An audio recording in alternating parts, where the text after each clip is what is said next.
Hello, gentle viewers. This is Guardian, welcoming you back to Tabletop Simulator, and we return to an old friend of ours, Viticulture, the Essential Edition, but we are in Tuscany today. So,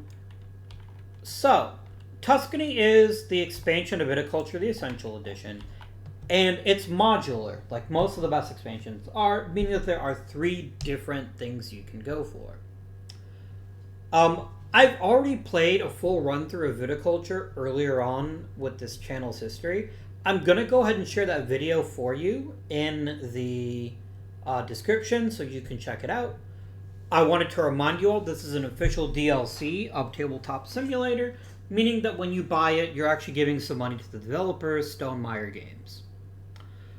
With that, I want to talk about the 3 expansions, because we're playing with all 3 of them, and then we will actually go ahead and play the game. We're going to do a 2-player game today. There's an excellent automa in Viticulture, but I just think the game is more fun with 2 people, and it's going to be a little more interesting. So, as in base Viticulture, we're attempting to make wine. It's a worker placement game with powerful cards that can help dictate your strategy, etc., etc., etc. The first change you'll notice right away is the board. The board is larger and has a few more things to do in it. First of all, you'll notice there are now 4 seasons in the game. Now, while the base game did have 4 seasons, you actually didn't do anything for spring except for such a wake-up position, and fall was just kind of an upkeep phase. In Tuscany, the expansion to Viticulture, you actually get 4 distinct seasons with 4 distinct sets of actions. In a 2-player game like today's, you only use the first spot in each space. There are now bonuses on the first space for some places, which is a very nice twist. And there's a couple of other things that are worth noting, including some new actions. We will talk about the different seasons when we get to them, but I just wanted to set that up right away. The next thing to notice is the area control portion of the game, down here in the bottom left. This is deciding who controls the region of Tuscany and who will get bonus points at the end of the game. In the 2-player version, they recommend you don't do this, just because there's not really enough people to fight about it, and I agree. So this will still matter because we can get some pretty awesome bonuses, but we won't get any points for it at the end of the game. Lastly, at the bottom here, you'll notice there is now a 25-point win condition. Because the game is longer, it'll take longer to build your engine. It now takes a little bit longer to play the game. So as soon as one player hits 25 points or higher, that'll be the last year of the game.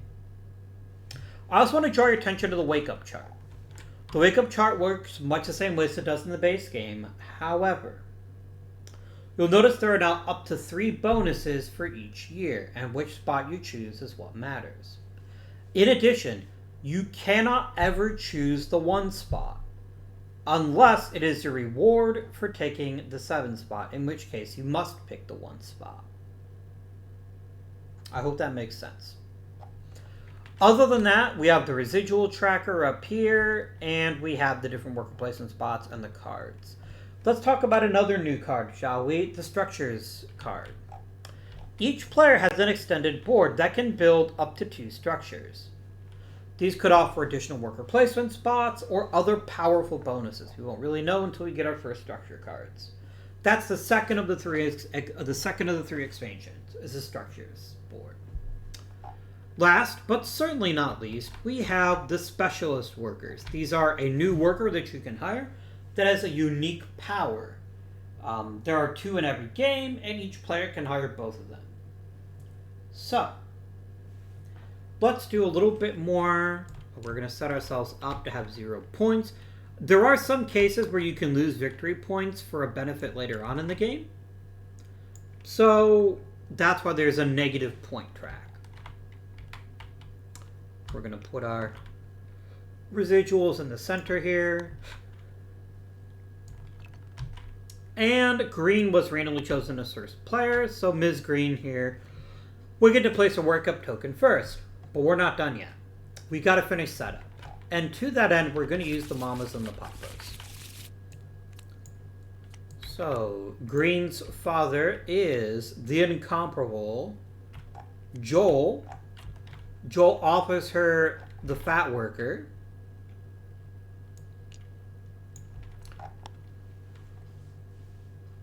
And $4. So she has quite the inheritance. And he offers her a choice. He offers her the... What building is that? Oh, a medium seller or $3? No hesitation, medium seller. That's just a really good opening move. Why did I draw 2 papas? I'm not quite sure. Of course, in real life, people may have 2 parents of the same gender. For game balance purposes, because every father gives you the grande worker and you can only ever have one, you do have to pick 1 papa and 1 mama. So just keep that in mind. I guess there's other ways around it if you wanted to. Megan is our mother, and she's going to give us 2 more workers.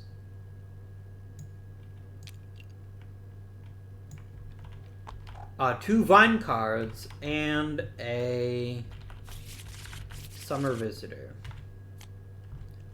So, as a reminder, anatomy of a wine card. The top left tells you what specific structures are needed to actually plant the vine. In this case, Chardonnay requires both a trellis and irrigation. And at the bottom, it tells you what kind of grapes you will make. I'll get a level 4 grape with my Chardonnay, and level 1 and red and white grape with the Pinot. Lastly, we got a sponsor card. We could either draw 2 vines, or get $3, or lose a point and do both. That's pretty strong. It's going to take us a while to plant vines here, because we only have... It's going to take us 2 structures to get that Chardonnay out. So that's going to affect how we do the rest of our turn. We're going to switch over to blue, though, and we're going to get blues, Papa and Mama. So blue's daddy is Paul. Paul looks like a douchebag. I'm sorry. I just want to punch Paul right in the face. Maybe that's why he left for Italy to do a vineyard. I can get a trellis or $1. I'm going to go ahead and take the trellis. I see no reason why I shouldn't. That's one less thing to worry about. And our mama is Naya. Naya gives me 2 workers.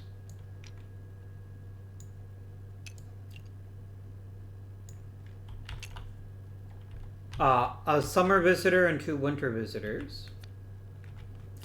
So, we get the buyer. I can spend $2 to get a free grape, or I can discard a grape to get $2 and a point. I have the benefactor. I get a green card and a yellow card, or discard any 2 visitor cards to get 2 points. And the innkeeper. I can place the top card of 2 different discard piles into my hand. Very nice. And probably Nye also lives us with a lifetime of regrets, thinking, why on earth did I marry Paul? He's such a douchebag. That's at least what I think of when I see Paul. Not a nice guy like Joel and Megan. This seems like a much nicer couple. I think Ms. Green grew up in a nicer household. There's one last piece of setup. We need to discover who the special workers are. So special workers are a new worker that can be hired at the winter hiring, and they cost $1 additional dollar. So let's see who is in our game. If we get the innkeeper, we have to put it away because we can't have the innkeeper. Yep. Womp womp. We have the oracle, and we have the politico. So, the oracle. Whenever you draw cards using an oracle, you get to draw an extra card and discard one. That means you get to cycle through card decks faster, very powerful. And we get the politico.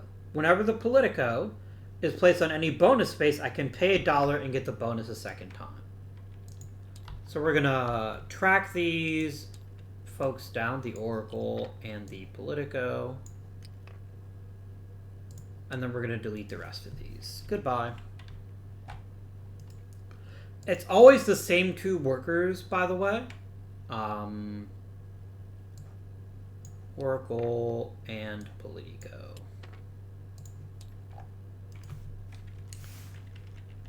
And there we go. I love the minis, by the way, for the... They're very cool. The Politico and the... I love the special worker minis. They're a really cool bit of the production here, because otherwise all the workers look the same. So let's talk a bit of strategy here. Green is going to be desperate to build a building. If green can't build a building, green can't plant any wine. Because all of their wine requires a building. Some of it requires two. So to that end, green is going to want to choose to go earlier in the year. She wants to wake up a little bit earlier than blue if she can. Now, she could choose the number 2 spot. That would guarantee her first player, but also deny her some important benefits. And the bonuses are not to be ignored. They're a powerful part of the game. Knowing which items you want can really change how you play the game.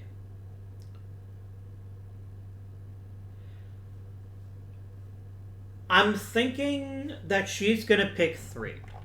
Even though going first matters to her a very large amount, it's not so important that she wants to essentially ignore a fall bonus. She can forego the winter bonus. That doesn't bother her. But she definitely doesn't want to miss a fall bonus and a winter bonus. So now blue has to decide when they want to wake up. And if blue doesn't care about going first, they can pick anything they want to. And blue's got quite a bit of money. So going here to get one of the specialized structures is a pretty good play.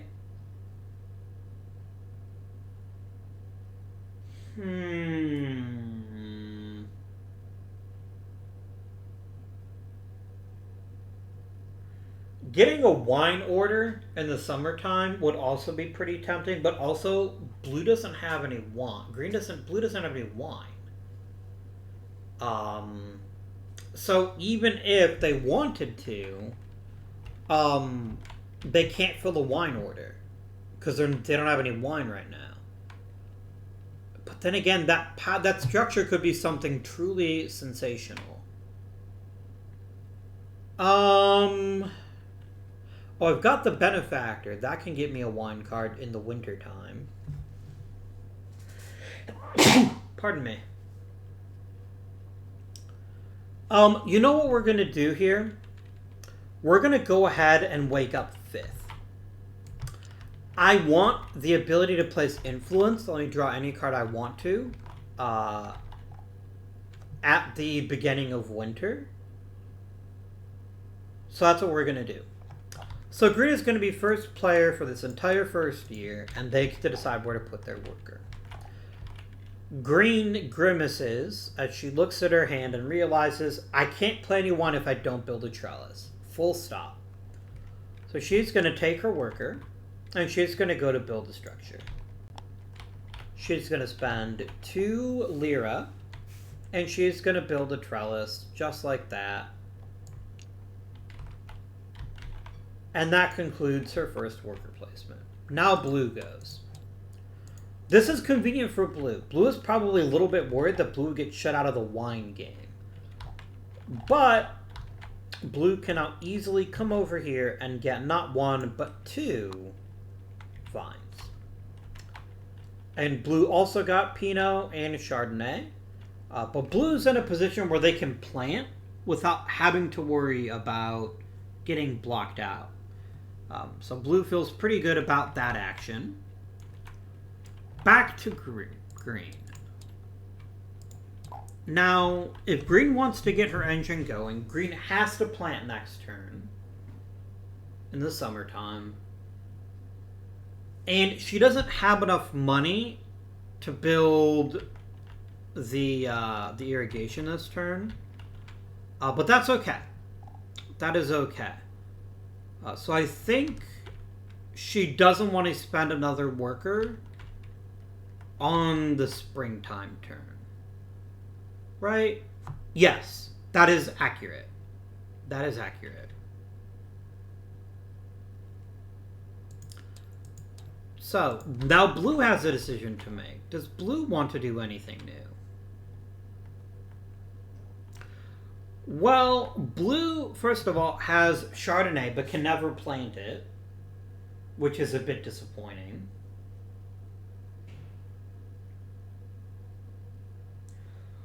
Because blue doesn't have a medium cellar, and blue doesn't have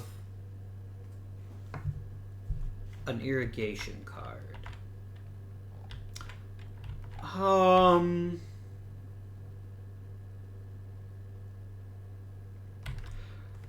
Blue cannot afford to spend his Grande worker. He cannot do it. If blue spends his Grande worker, blue will never get to plant. Assuming that's the first thing the green's going to want to do. And that's probably a fair assumption, right? So he spends the Grande worker, he's not going to be able to plant. And if you don't plant, you don't get grapes. And if you don't get grapes, you don't make wine.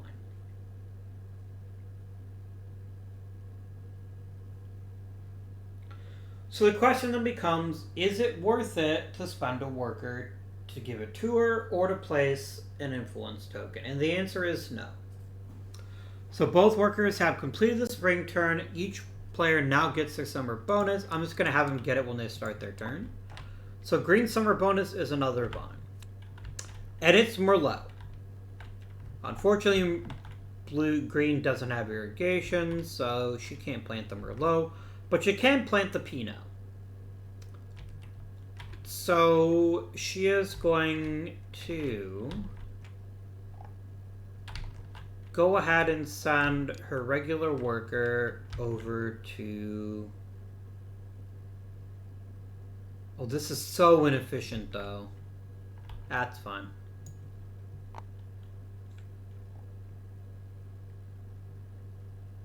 Or she could go play her sponsor, but the thing is she doesn't want to get blocked out of planting either, so even though this is inefficient, because she can't plant 2 vines, she will nonetheless plant a vine. She's going to plant her Merlot over here. Not her Merlot, just kidding, her Pinot. Okay, so now green's gonna be able to start harvesting wine next turn. Now I switch over to blue.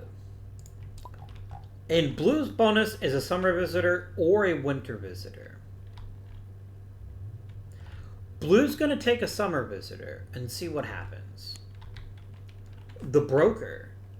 $9 for 3 points or lose $2 for 6 points. Or lose 2 points for $6. That's very interesting.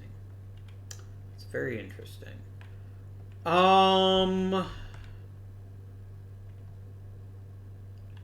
Let's go ahead and also plant the Pinot. We'll just sit on your head. That's fine.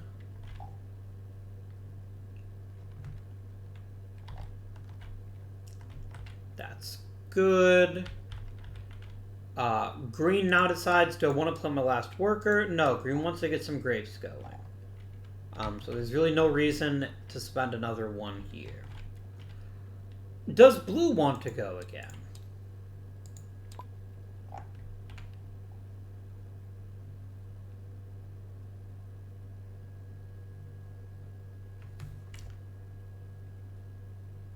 That's an awfully nice boost to the money to get $6. But blue has a plan. Because blue doesn't have a wine order, there's not as much pressure to get a grape started. And there's a much better option, which is getting a new worker. And $5 is enough to hire one of the special workers. And he already knows that green doesn't have the money. So blue's going to save their last worker too. So now we enter into the fall. Green's bonus is 1 summer visitor. It's the handyman. Oh. You can build the structure for $2 less, and if another opponent does it, you get a point. That's pretty sweet. Do you want to do anything for purple?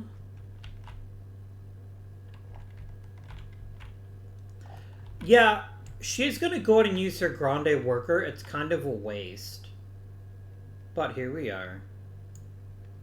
To go and harvest one of her fields, and that's gonna get her 1 red and 1 white grape.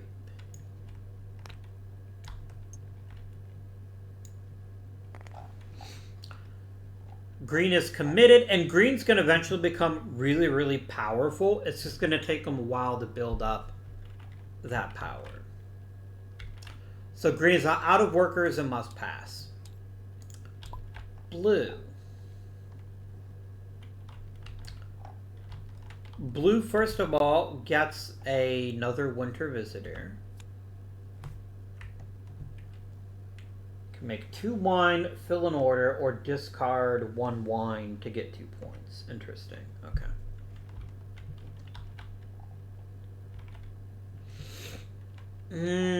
Building a structure is really, really tempting. But getting the special worker, especially the Oracle or Politico, is also really tempting. But if you're ever going to...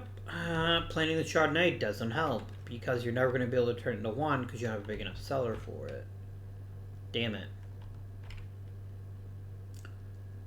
Is there a value to playing a winter visitor? Or...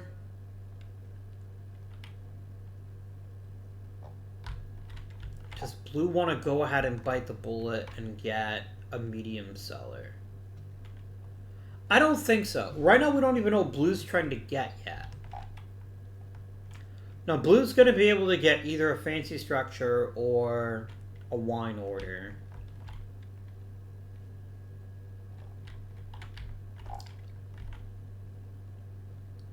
At the beginning of the winter. That's very important because it'll tell me how valuable the card is. Blue is going to elect not to do anything in the fall. So let me go to green. And green says, I have no workers. Great talk. I also get no bonus for the winter. Blue gets to place an influence, and blue wants to look at a fancy building. And he draws one of these, and it is the fermentation tank. Whenever you harvest a field, you can instantly make wine. That is really powerful. It's extremely powerful. It is not as powerful, however, as another worker right now. So the last worker is going to come over here. That's going to earn him a buck. And then the question becomes...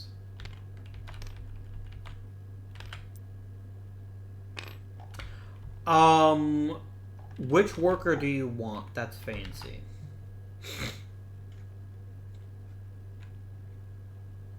I like the idea of using the Oracle.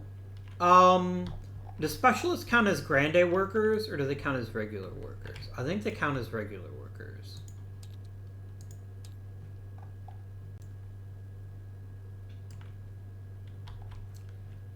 Let me see here.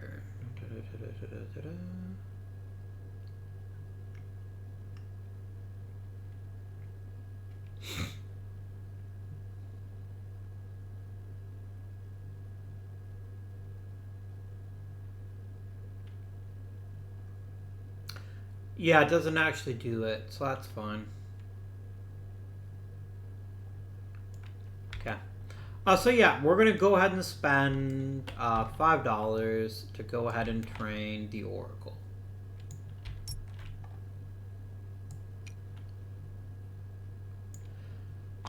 Now, when you train a worker, I believe, are they available immediately, or are they available at the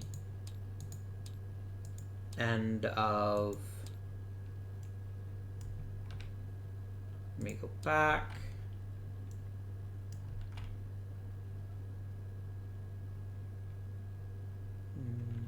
Okay, summer actions. Winter actions. It cannot be used till the following year. Okay. So that's fine. Blue's turn is not over with because they can't use their new worker, and that concludes the first year. So, now we go from right to left, getting us up to where we need to be. So first things first, everyone's workers come home.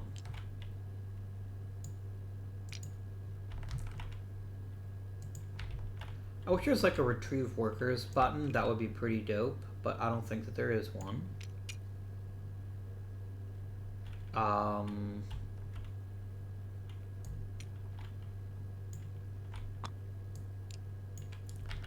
And we'll go ahead and give green their workers back. So blue now has an additional worker, and it's a really powerful one, and so that's what made it worthwhile to do that. Pardon me. I hope you couldn't hear that. That was a pretty loud expulsion of gas. Next, we age grapes and wine. I don't have any grapes, but green does, so she goes boop, boop. Next, discard to a hand of 7 cards. Notice that blue's hand is very full. Green's hand is not, so that's fine. No residual payments, and we now decide our new wake-up positions. So green. What does green want to do next turn? Green wants to plant, again, for which she is going to need... Interesting. So here's the thing. In order for green to play the Merlot or the Chardonnay, she needs irrigation. But she's got an ace in the hole, her handyman, which would both let her buy it at a cheaper price and get a point, assuming that blue does it too. That's too good to pass up, in my opinion. That's too good. So I think her plan is going to be to go a little bit later, so she can get a better bonus. Oh, sorry, these should both be off to the side for right now.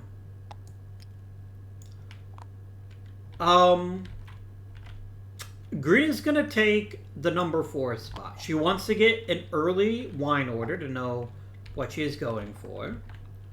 But more importantly, she wants that building. And so blue now has an interesting decision as well. So let's look at blue's hand. Blue does need a building, but doesn't have the money. So probably one of the first things blue would want to do is give a tour. And giving a tour is never ideal. Unless there's... Oh.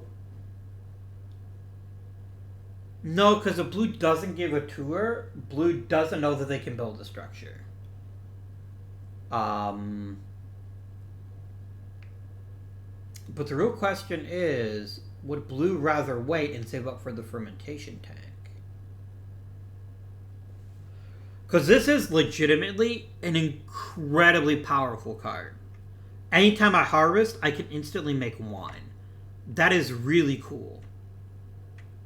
That's even arguably cooler than getting Chardonnay. So I think blue is going to take a better bonus. Blue is going to take...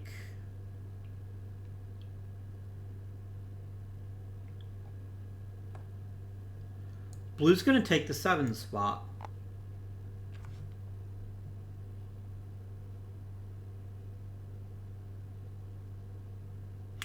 This is going to it's going to guarantee him first player next turn.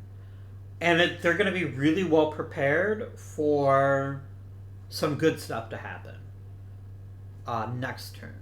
So this is going to be a very interesting turn. So green is the first player, and green looks at their hand and decides, is there anything here that I want to do? Well, green knows that they're planning to do the handyman. So getting more money would be very beneficial. And plus, they're going to need more money anyway. Green is going to go ahead and take a worker. Or I'm gonna get that wine order, so I'll know if I can even fill the wine order.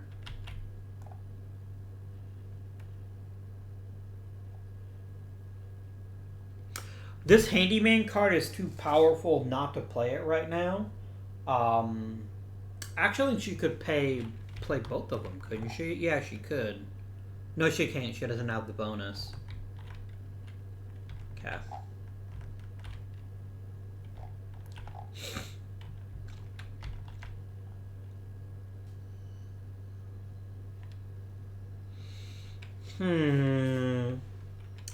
Planting isn't so important for green. I think she's going to do most of her work in the fall and in the winter. So I think green, although getting some money would help her get a worker later, she also knows she's going to get a pretty cool building. So I think doing a tour just to get a little bit of extra money. Nope. Eyes on the prize. Green is going to elect to do nothing in the springtime.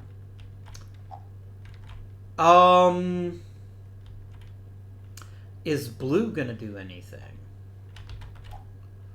Blue's only got a buck. That's not going to get anything done. And blue would be quite pleased to try to play his fermentation tank this turn. Or failing that, getting enough to build a structure later on. So blue's going to go ahead. And blue's going to give a tour. And that's going to be good enough for $2 dollarinos. 2 lira. Blue could keep going if they wanted to. There's nothing else here blue really wants to do. Unless blue wants to jump out and buy the irrigation now. He knows he's going to get an extra worker, though. But I think... yeah, blue's going to go ahead and build that irrigation now. No, blue's going to say. Blue's going to say the fermentation tank is too good. It's a really powerful building. So yes, blue is gonna hang tight and also pass. So now green goes and green gets the first wine order of the game. Oof, that's tricky. She needs a level 4 red wine and a level 4 blush. When you gain a wine for a blush,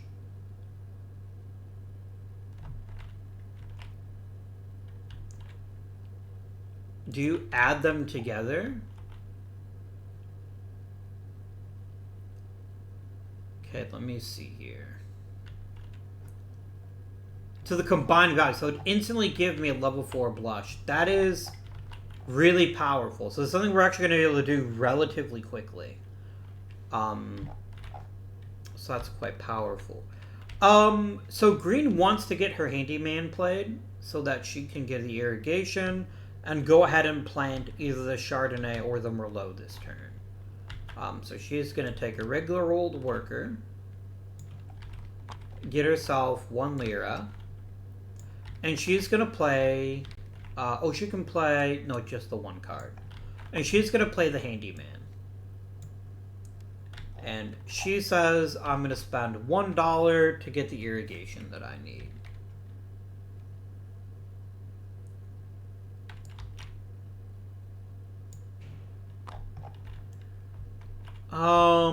It says any structure, right? Yeah. So this creates an interesting thing for blue. Does blue want to build a fermentation tank for only $2? Or would they rather build irrigation for $1? They want to do one of those two things. Fermentation's going to get him a point right away. And it's such a good card. Yes, he will spend 2 lira and play the fermentation tank.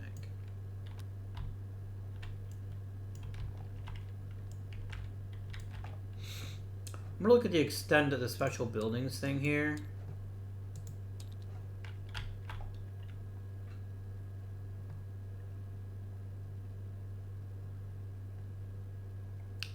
Oh, it is a...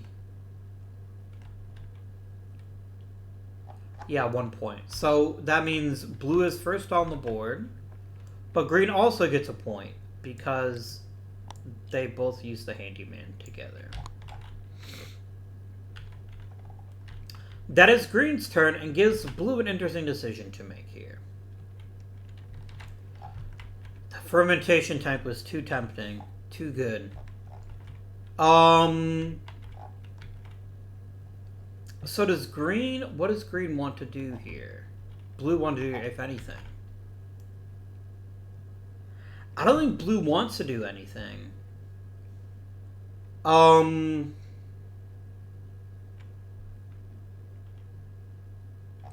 Blue can't plant the Chardonnay. And blue really wants to harvest next turn. That's pretty important to them.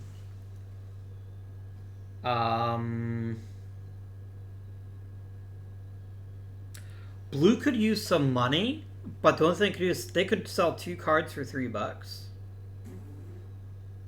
Or they could lose 2 points for $6.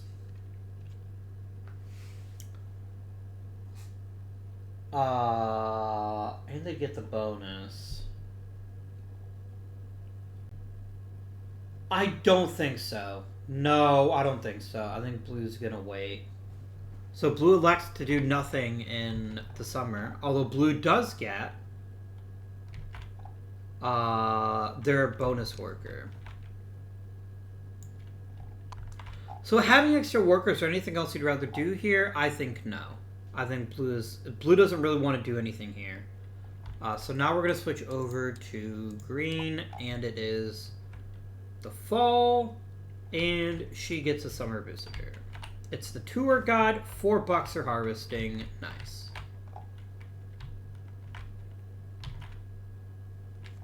Green's going to want to make some wine.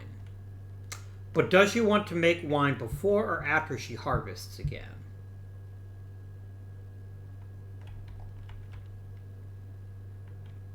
Wait a minute. Green isn't done with the summer. Green wanted a plant.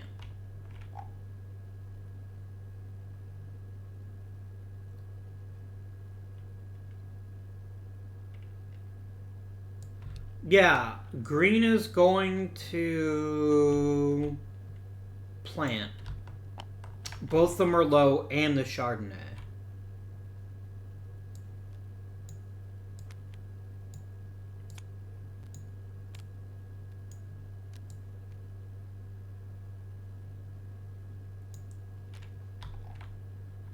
Yeah, that was the whole point of her buying that building, was so that she could get a really good grape production going.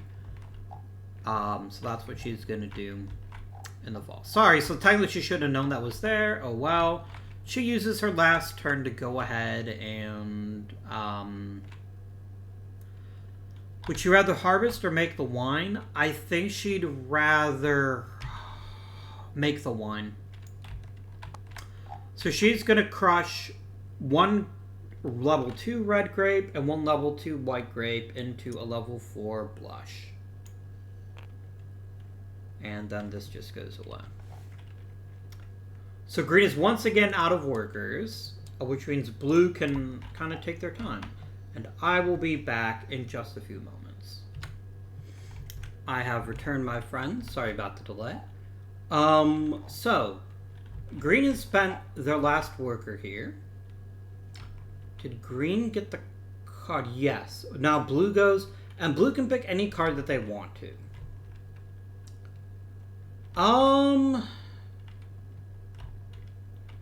We're about to go into winter, so one of those does seem kind of tempting.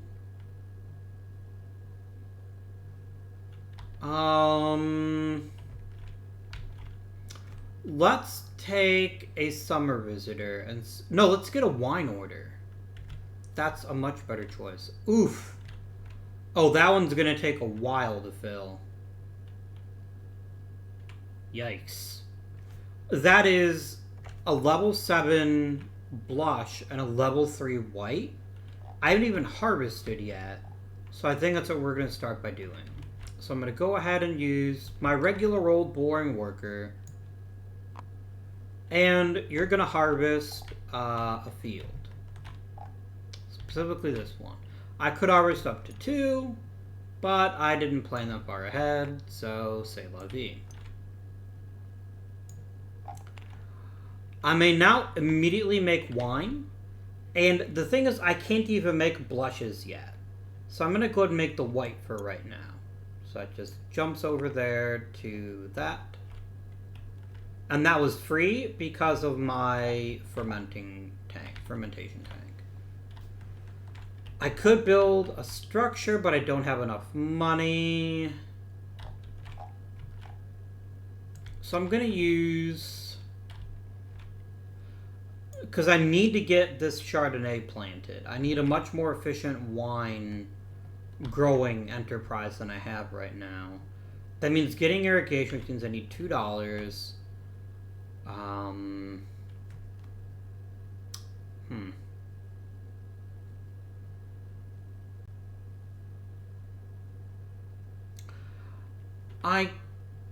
So I know that I'm going to go first next turn, right? I'm going to be going first. Is there anything in particular I want to spend my last turn with here? I'd love to go ahead and play...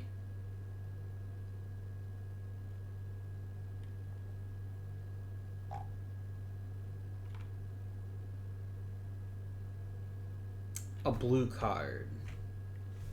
I'm specifically thinking of the Benefactor here. Because I get to draw 2 cards, or I can discard any 2 other cards to get 2 points. I want to try to plant 2 vines next turn, so I think there is some value in playing that card. So I need a worker for that.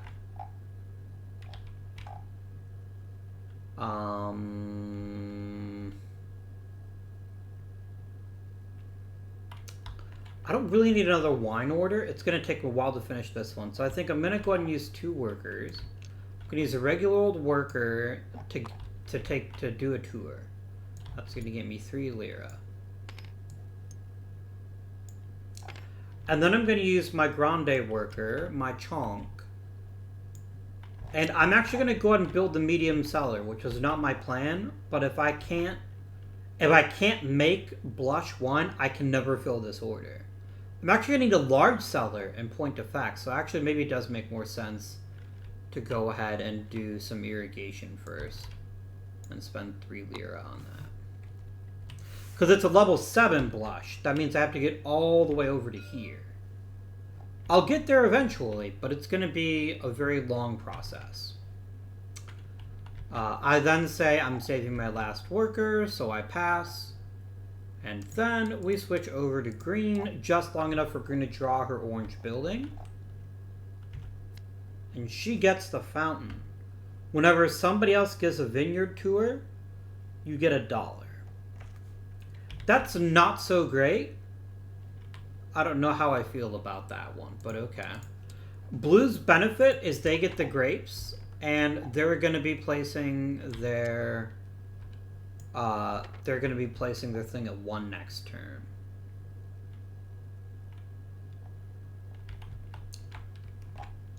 The Oracle gets that bonus only when they draw cards, but I actually need to play cards, not draw them. So she's going to come over to here, gets me a lira.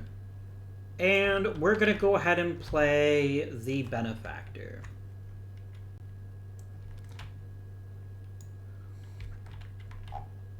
And I get a Summer Visitor and a Vine.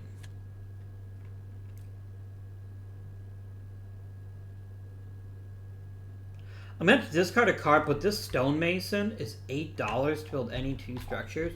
That's very expensive, but very powerful. I might even want to try selling a field next turn, just so I can take advantage of that. I'm going to go ahead and just discard... when it gets time to discard, I'll discard this Pinot, because I have no real reason for it right now. I've already got Pinot. So, last but certainly not least, we go ahead and we do the end of turn stuff. So, blue gets all their workers back.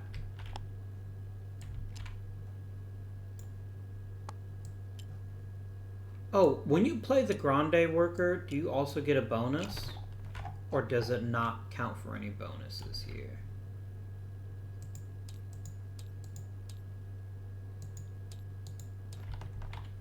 Hang on. It's here, okay. Oh, so I would actually get the bonus dollar. Cool. Because it's basically sharing the same spot, right? Yes, exactly.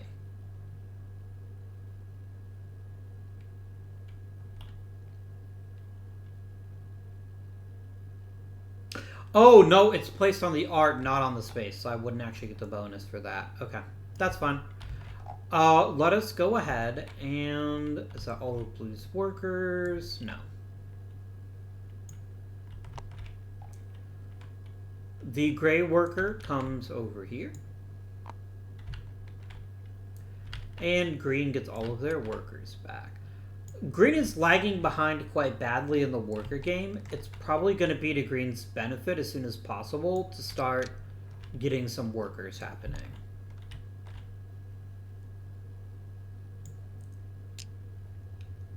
Because 3 workers ain't going to get it done.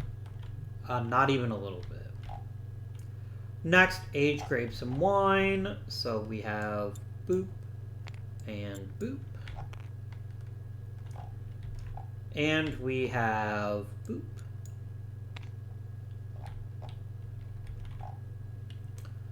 No residuals. One too many cards here, so we're going to discard the Pinot. That gets me down to 7.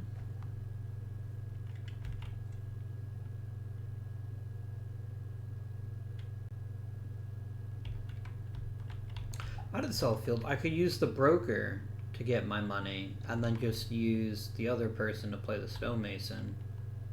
I think that's probably what I'll do, because I would probably just go ahead and build a medium and large cellar, and that saves me $2.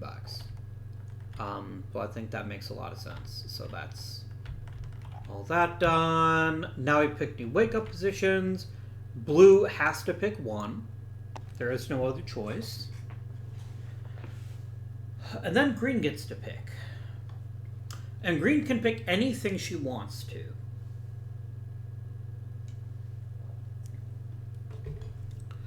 Aging her grapes before winter starts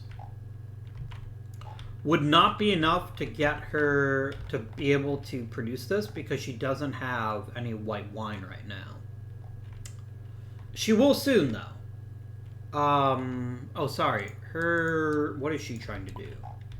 She's trying to do a red and a blush. That's fine, though. So...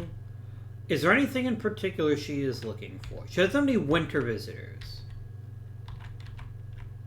So I think she's going to take this one. That makes sense. Okay. Blue goes first in the springtime.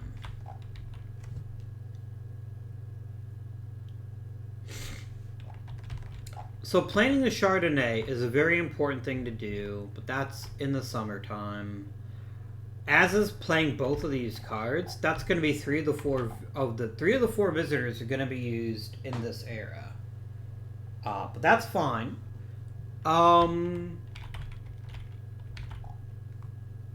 Actually, if I get yeah, I'm going to use the Oracle.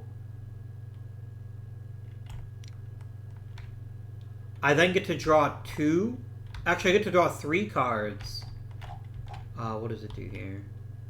Draw 1 extra and discard 1 extra. So I can draw 3 cards and discard 1 of them. Vines-wise. I've already got Chardonnay, and I don't really want the Trebbiano, but I'll just discard the Chardonnay for now. And not until the end of turn do I have to get down to 8 cards, so I feel okay about that.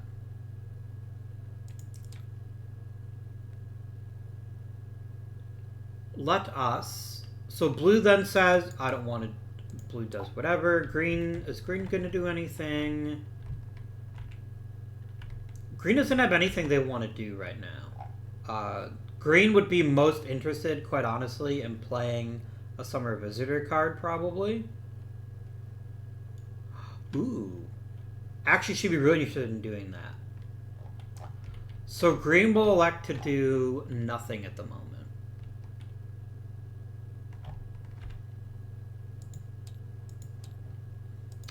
Back to blue. Blue gets no bonuses. That's the penalty of going first. Blue wants to play some summer visitors. So blue's going to come over to here and get a buck. And he's going to go ahead and play the broker. And he's going to sacrifice 2 points for $6.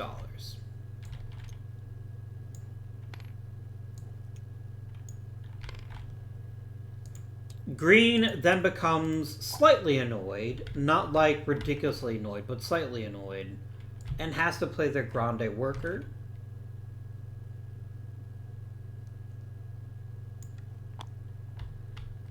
And she's going to go ahead and pick the tour guide. And she's going to choose to harvest a field, because these two together add up to less than 7. This gets her a level 3 grape and a level 4 grape. A level 3 red and a level 4 white.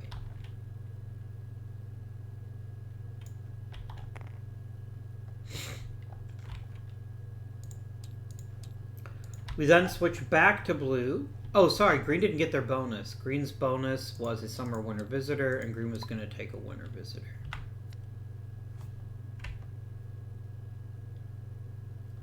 Okay, that's redonkulous, and exactly what green has been waiting for. So that's going to be very, very important for them. Blue is now going to go ahead and use their Grande Worker to play a card of their own.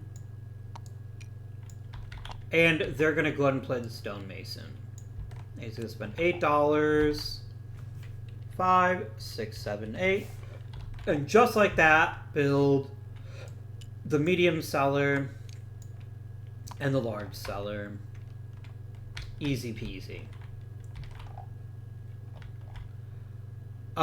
Blue says, I am done. Green is champing at the bit for the guest speaker because it's $1 to train a worker. Do you note it's always $2 to train a special worker? So that may be what she chooses to do. I don't know yet. But that's going to be Green's decision in the fall. So blue.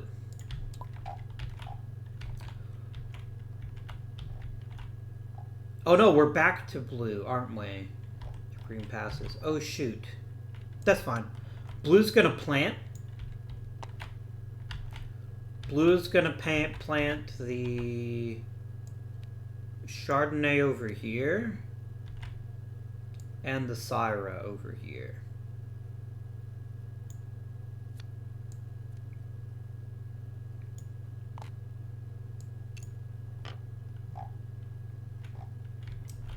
So that's blue's turn. That's the summer totally done. Now we go over to fall. Only green is playing at this point, so green's going to draw another winter visitor.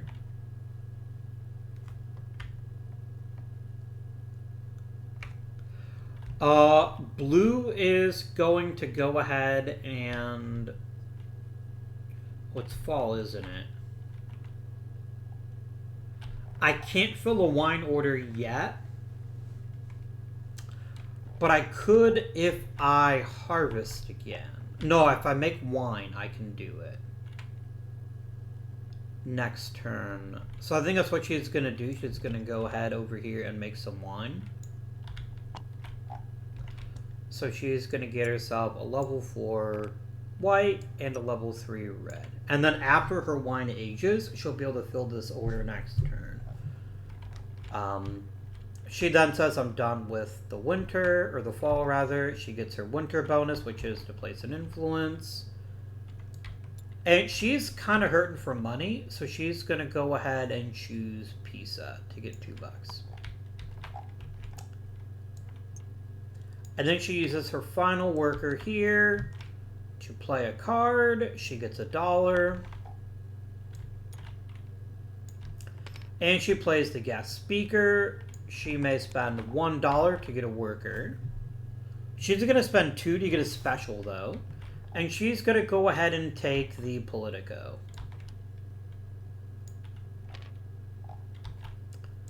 Put that there. And then blue is also going to spend $1. That worked out very well for blue. And blue's just going to hire a garden variety worker.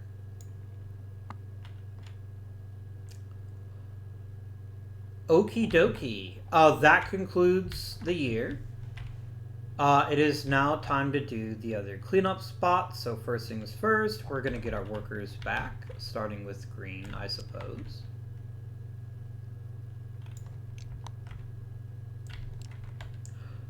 So you'll notice how slow the game now starts with the extended board. That is intentional. As we play through, as the turns go on, we'll start earning lots and lots of points.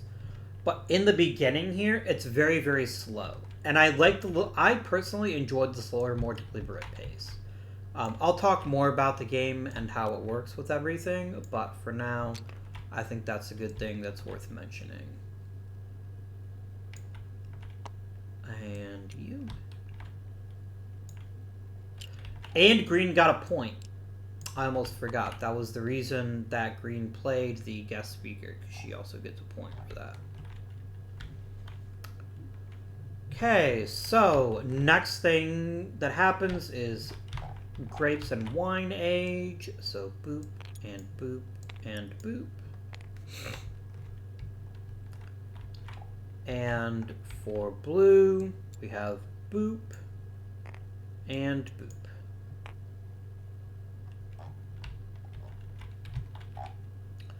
Discard down to 7 cards. Blue has 5, green has 4. That's good. Residual payments done to collect, and pick a wake-up position. So blue gets to choose one first. Blue really needs to harvest next turn. If blue does nothing else next turn, harvesting is what they have to do. But other than that, blue doesn't much care about when they go. And aging grapes actually seems really powerful. So he's actually going to go ahead and choose the 6th position. This leaves green with a very interesting decision to make. Does green want to go last and then go first the following turn? Or does green want a particular benefit? I think green wants to get in on the structure game because the fountain's kind of a shitty structure, so she's going to take the 4.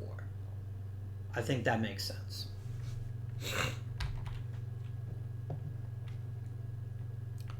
So that means green is going to go first in the springtime. Did she have any spring actions she even wants to take? She doesn't have any vine cards to draw. But without another order to fill, she doesn't have any real rush. She could get some money. She could build a structure. She only has $3. Is there anything worth building?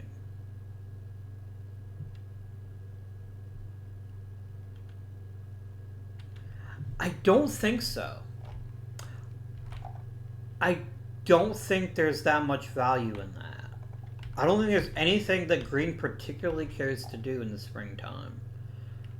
She could play some influence and get a bonus that way, but I don't think it's a good use of her workers. I think she has much better things to do with her time. So green is just going to go ahead and flat out pass. Does blue want to do anything? Planting the Trebbiano is not worth it. Especially if he's ever going to start harvesting 2 different fields, then blue might want to plant. But blue's current issue is not enough grapes. There's not really any structures. He has no money. I guess there's giving a tour.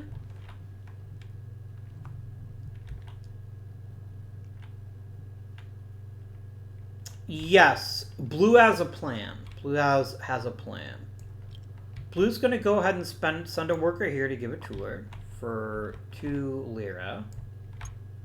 And then blue's going to use a second worker, because green's already passed, and he's going to build a structure. And he's very specifically going to build the yoke. Because the yoke gives him a guaranteed place to harvest. And remember, anytime he harvests, he gets to make wine. So this gives a very powerful loop that's going to keep blue running later on into the game. Blue at this point says, I'm done. There's nothing else I want to do. So we switch over to green for the summer phase. In the summer, green gets a new wine order. And it is for sparkling wine. Ah. That's going to be tricky. She's going to have to expand her cellar for that, which means she needs money or a way to build the large cellar cheaper. Noted.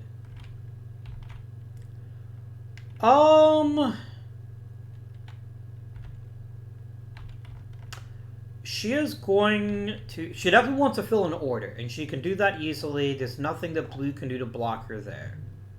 So she's going to save a worker for that. What is the bonus for going to plant? Or playing a card? Oh, it's $1? So she could pay $1 to get $1? That seems pretty silly. I think she'll just go play a card. So she's going to take a regular everyday worker. She collects $1. And she's going to go ahead and play the sponsor. I don't think she wants the... She doesn't want... Oh, it's 1 point. She'll do both. Yeah, that's worth it. I thought it was 2 points. I wasn't going to do it for 2 points, but for 1 point, I absolutely will do it. That's a $1, and she gets 2 vine cards. Merlot and Malvasia. Fun times, fun times.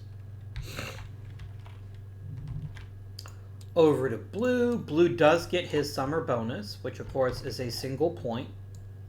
He's up to 0 points again. True progress. Blue could plant.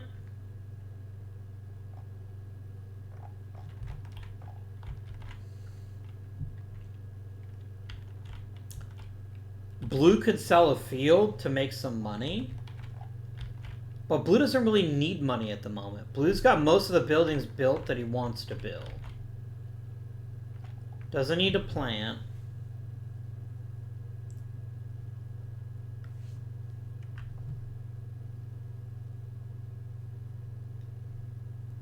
I mean, discarding a grape to get $2 in a point is not terrible. But he really just needs to harvest. And he needs to harvest this turn. That is the most important thing for him to do. Oh, but he can use this anytime he wants to.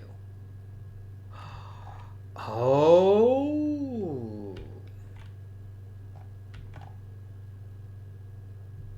Let's do it now. I'm going to harvest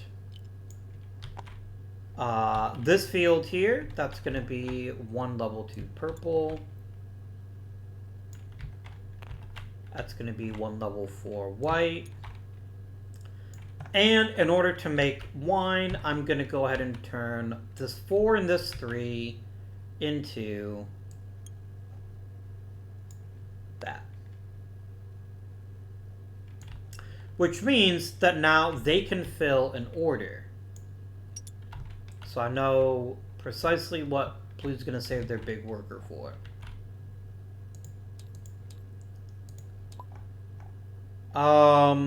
Back to...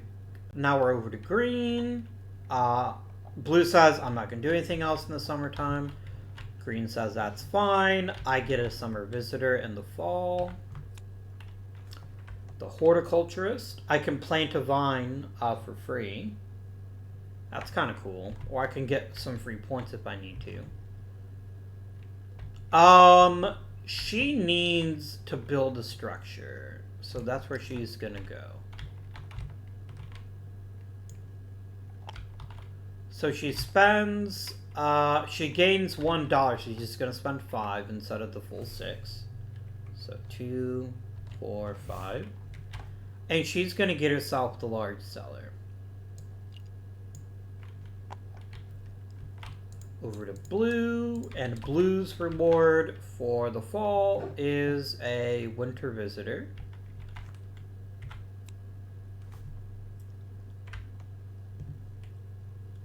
Discard a grape or a wine to gain 1 point and residual income?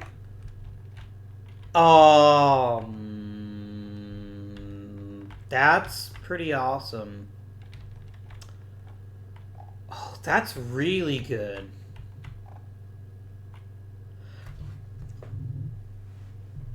So the question for blue at this point would be, do I have to use my big worker now? Or does blue want to harvest? Blue's probably going to want to hope that he can play this card because it's just so bloody good. And he's got enough to fill his wine order now.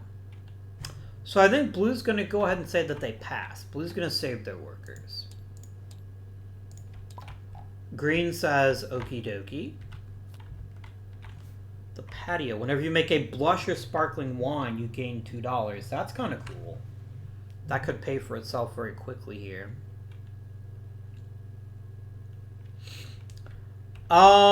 She's going to want to fill orders. Even though it's an inefficient use of her abilities, filling the wine order is the most important thing to her. So she's going to turn a level 6 blush and a level 4 red into a completed order. That instantly earns her 4 points. Puts her at 5. And she's going to gain 1 permanent residual income for the rest of the game.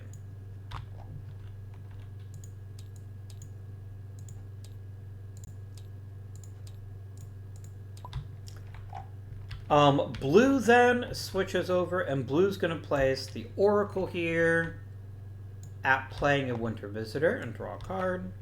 And he's going to pick the Promoter. So, they get a permanent residual income and a point. And all it costs him is a grape, so he's going to get rid of this level 2 red grape. Green does have their Grande worker back.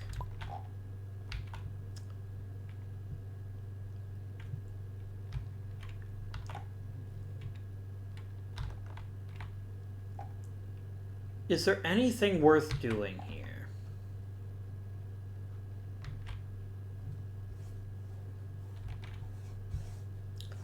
She doesn't have any money. She doesn't have another order to fill.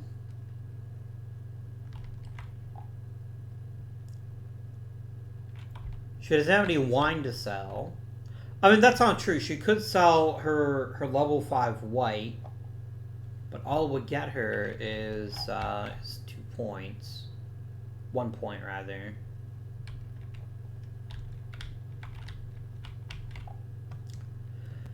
She could just go to the pity spot and get $1, or she can at least play the queen and get the card out of her hand. And as kind of mean as this seems, I think that's what she's going to do. So she's going to use her Grande worker to play a blue card. And she's going to play the queen. So, blue either has to lose a point, give her $3, or give her 2 cards.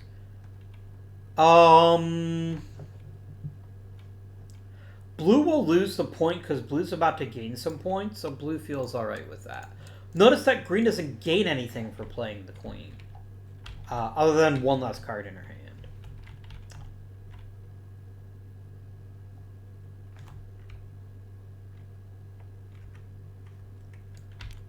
hand. So he's going to swing on over here and take the fill order. And he's going to fill this one. The level 7... blush and the level 3 white. That's going to be 5 points and 2 residual income.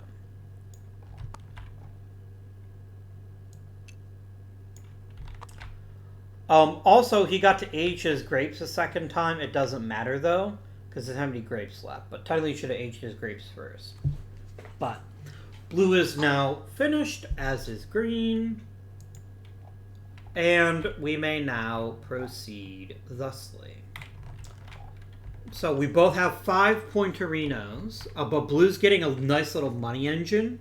So that's something for blue to think about going forward here. So blue collects their workers.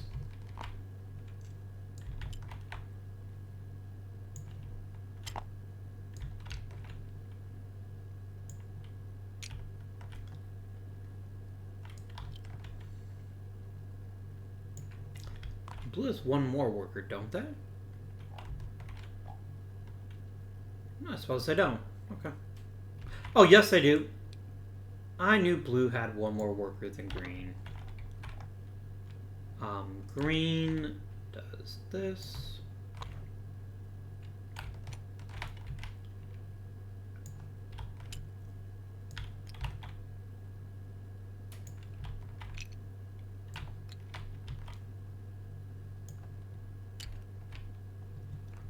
Okay. All the workers are back. Now we age grapes and wine. I don't have any. White does though. So white wine there ages a bit more. Discard to 7. We're both at more than... no, we're not. Yes, we are. Then residuals. So blue's going to get $3. 3 lira. Sorry. I would like to promise you I'll only say lira for the rest of the game, but I can't make that promise. Because I'll probably screw it up again. And that's that. And wake up position. Now.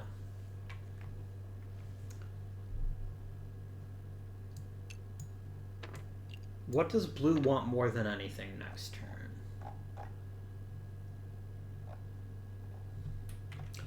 Blue needs orders so that blue can start getting even more points. So I think that's what blue's going to do. Blue's going to take the number 4 because he wants both the ability to make more buildings and to draw a wine order. Green.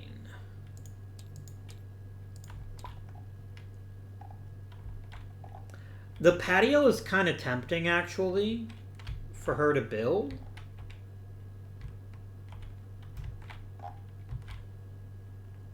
Is it valuable enough to try to jump ahead of blue building a building?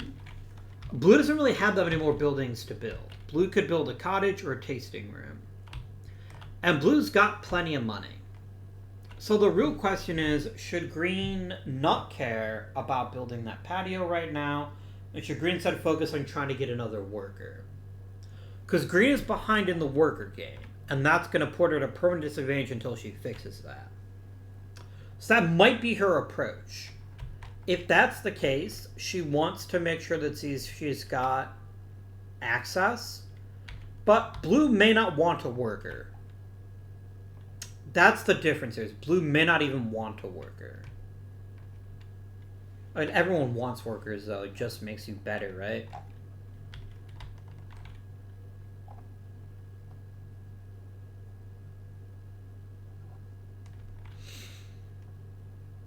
Green needs money. And if green is gonna... Green can get money a couple of different ways, but...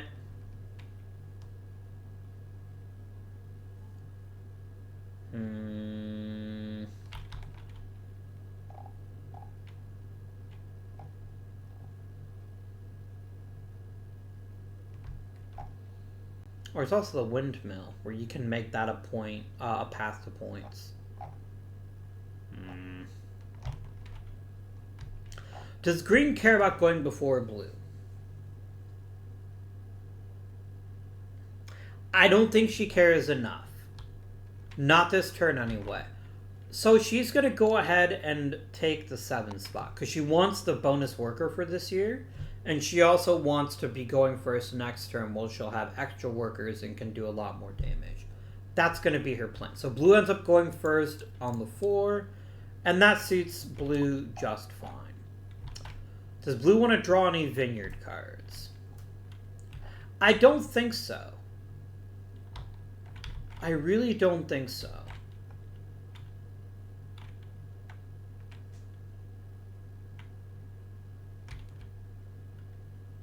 Does blue want to harvest? Maybe? What does this do again? Pay $2 to get a grape, or discard a grape to get $2 and a point. That's not terrible.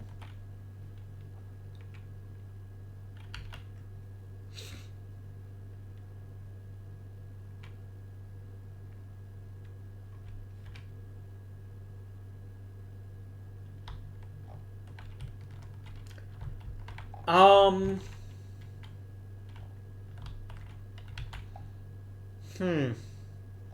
Using the Oracle to get 3 green cards does make a bit of sense. That's what he's gonna do, is Mr. Blue. That's gonna be a draw 3, keep 2. And we're gonna discard the Malvasia because he's already got plenty of white wine. But then he can plant a couple grapes later on. Then it comes over to green. Is there anything green wants to do this turn? If green gives a tour, then green would have enough money to build a structure but not get a worker. It's one or the other.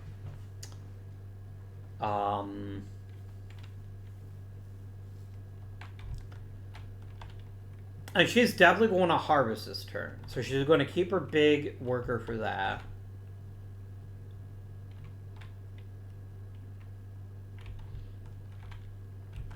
She's going to go ahead and give a tour. It's inefficient a little bit, but she's about to get another worker anyway. And she needs enough money to train a worker. So that's where I'm going with that. Back to blue. Blue says they pass. Green is also going to pass. So that comes back to blue to begin the summer. Blue gets their wine order. And someone wants a level 8 blush. I don't think we can make that happen in 1 turn, but we could do it in 2 turns. Or even 3 turns. So blue is going to go ahead and definitely plant.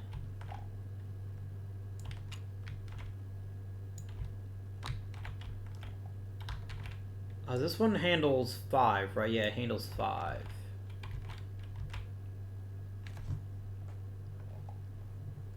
Or does blue want to plant? Let me think about that, actually. Right now, I've got a pretty weak red wine game, but I've got a decent white wine game.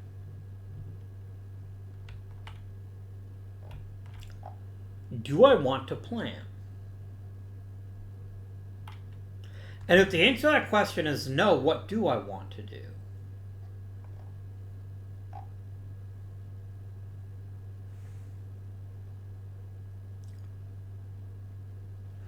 I'm going to use trade 1 for 1 for the first time. I'm going to trade these 2 crappy wine cards, and I'm going to get...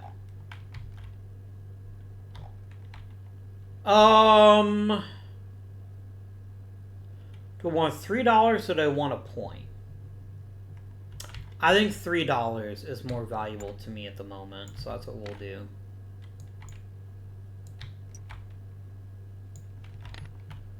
Over to green. This is when green unlocks her special bonus worker for this round only. Does green want to plant? Now, I have a plan for green, actually. So what we're going to do is I'm going to pick the Politico. I'm going to spend $1. And I am going to then sell a field for $6. I then get 2 points because I used the Politico and took the bonus twice. So that's 2 points for green.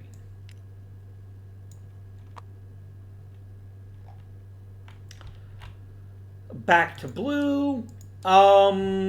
Does blue want to use their yoke yet? I don't think so. Like, it doesn't really matter when it happens. And because blue gets to go first anyway, he can actually harvest 2 fields. So I think there's some value in that. So I think... Oh, was that the reason that I wanted another grape? So I could harvest 2 fields to get better grapes. No, I want better red grapes, so I'm not going to bother with that. I'm not going to play the buyer because it's not that great. To be honest with you. I mean, $2 for a level 1 grape is pretty reasonable. And I've got plenty of money. But blue might want to get more workers. Blue might want to do lots of things, like even build a structure. So I think blue is going to declare an end to the summer for them.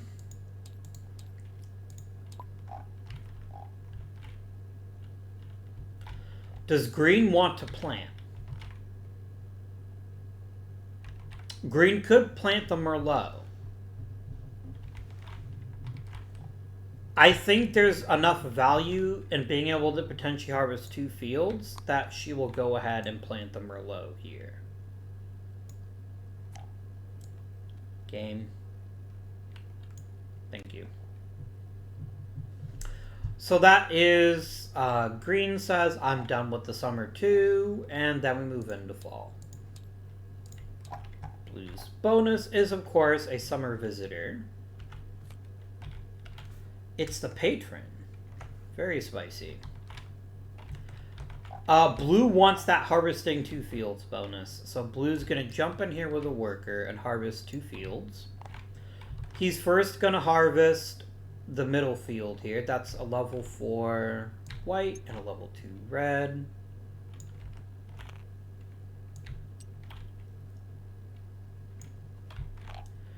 Now, note. Yeah, he will instantly go ahead and turn those into a level 6 blush. And then he harvests the second field, giving him 2 Pinot grapes. 1 red and 1 white.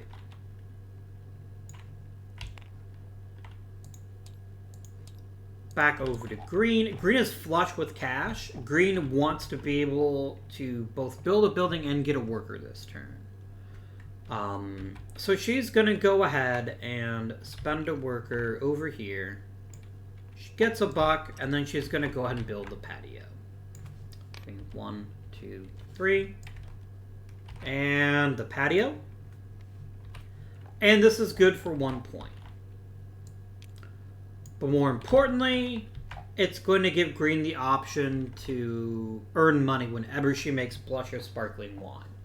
So that's going to be a nice little thing for her, because she knows she's going to have to do it in order to get that wine done. Back to blue. Does blue want to do anything else? Blue could make some more wine.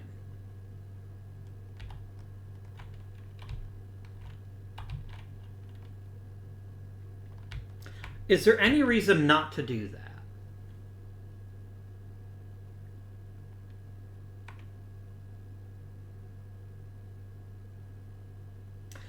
The exporter is more useful. The exporter would let blue basically discard a level 1 grape to get 2 points, and that's pretty strong.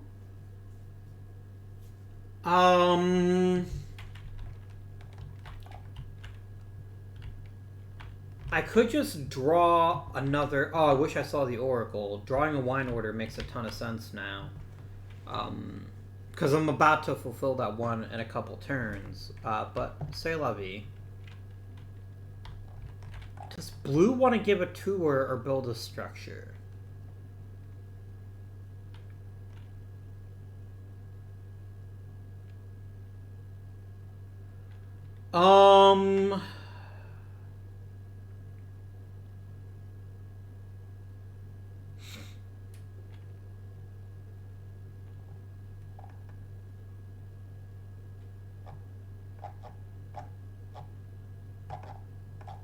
I think blue's just going to pass for the fall. So it is... does green want to do anything for the fall now? No, green definitely wants to... or does green want to do something? No, because green wants to train a worker. That was blue's main goal. So... Blue's got a bunch of money burning a hole in his pocket. And that bonus is pretty sweet. So blue's going to go ahead and choose to train a worker. So blue's going to spend... normally would cost him $5. It will in fact only cost... Yeah, he could buy the Politico for $5. Well, $4 because he's going to earn $1. So yeah, he's going to spend... wait, what? Add one, subtract one, yes. So he's going to spend $4. He's going to hire himself his Politico. And just as a reminder, he'll get that back at the end of the turn. Green is like, damn it, I wanted that dollar savings, but whatever. Green uses the Grande worker on the art. And she has to spend the full $4 or $5 to get the Oracle. And I think she will spend $5 to get the Oracle. So that is going to be available to her. Oh, did blue or green get their bonus? They did not. Blue's bonus is the structure card. Whenever you draw... Oh, that could be spicy. I like that. And then green's benefit is just to claim first player next turn. So I'm just going to give her the grapes. And I'm just going to instantly move her rooster to number 1 because she doesn't have a choice. Did she ever get her card? I don't think she did. She's also going to go ahead and draw a structure and see if she can get a better one. Whenever you give a vineyard tour, you can do some influence. That's kind of spicy.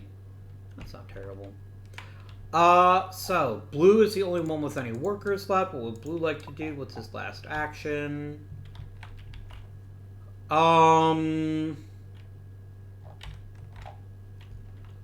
So he can't fill the wine order, right? Oh, I know what he's going to do. Blue's going to spend his last action over here, get $1, and then play the exporter.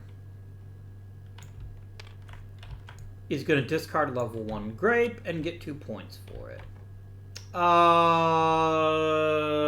The white grape. That's a point. No, sorry, it's 2 points, isn't it? Yeah, it's 2 points. Boop, boop. And that concludes another year. Another banner year of whining. The other kind of whining, not the crying kind. So blue's going to get their workers back.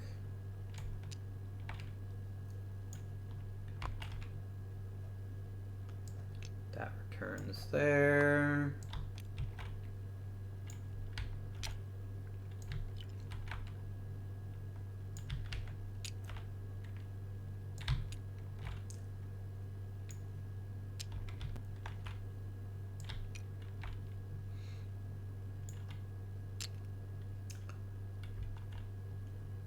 Interesting.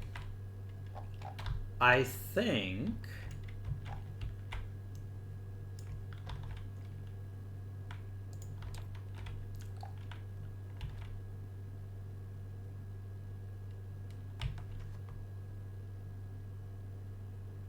Okay. So blue is now maxed out in workers. Blue will never get a 6th worker. A 7th or 8th worker. So I'm just going to go ahead and delete these extra workers because they don't serve a purpose anymore. Blue cannot get any more workers. But green could. Green's going to take their workers home, including their El Chungus.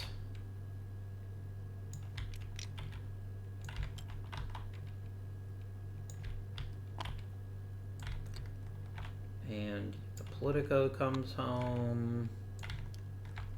And the regular worker comes home. So green can get one more worker, but blue can't get any more. So that's one thing that green knows she's not going to have to worry about. Workers are home. We age grapes and wine. That's going to age, and that's going to age. This is going to age. Cool. That's everything age. Discard to 7. Green has 6. Blue has 6. Green has 5. We have residual payments. That's going to be another $1 for green and 3 for blue.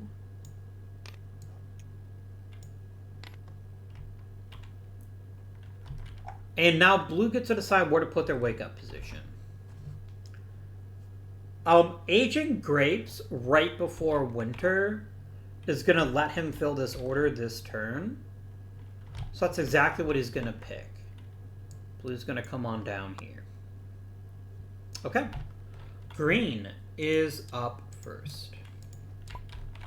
So what does green have in mind for this turn? Green desperately needs to start harvesting wine and then planting wine. She's got $4.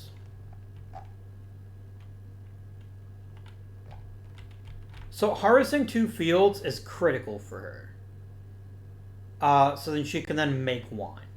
That is essential to her success this turn.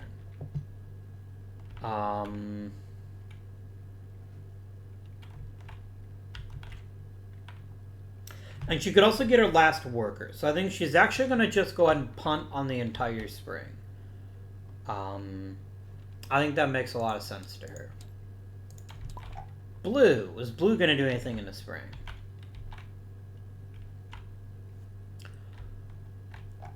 Blue is going to use a regular worker and is going to draw 2 vine cards. Interesting. Okay. That actually works out perfectly. Then he can plant the Merlot here. And then something else over here. So that feels pretty good. Blue then says, I'm done with my spring. Back over to green for the summer. Green again gets no bonus. The bonus that green gets is the ability to do her action first. Does she want to do anything here, though? Is the question.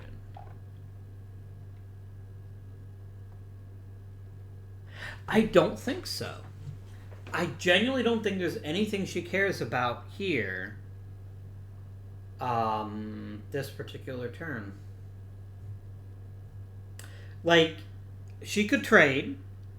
Trading itself, actually, you know what? She will trade. Trading actually does have some value to her, so she's going to go ahead and come over to here. And she's going to get rid of the stupid horticulturalist and this level 1 grape. And she's going to collect $3. 3 lira. Then we're over to blue, and blue is going to get a lovely bonus, a single point. Bloop. Does blue want to do that? Blue wants to plant very, very badly. Do I pay $1 to plant 3 cards? I think that's a wonderful idea. Use the Politico. He's going to plant 3 cards. We're going to do Chardonnay and Merlot. And Sangiovese, or what the fuck ever that is, right there. Blue then says, I too am done with summer, and we switch back to green. Now, green desperately needs to harvest. She's never going to be able to fill this order, or even get more orders, until she starts harvesting.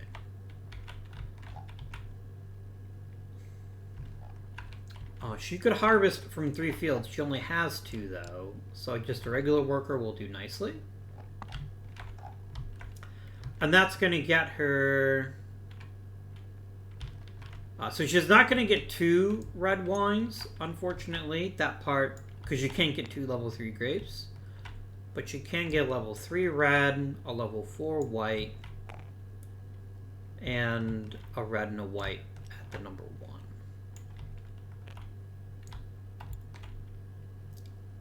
Cool.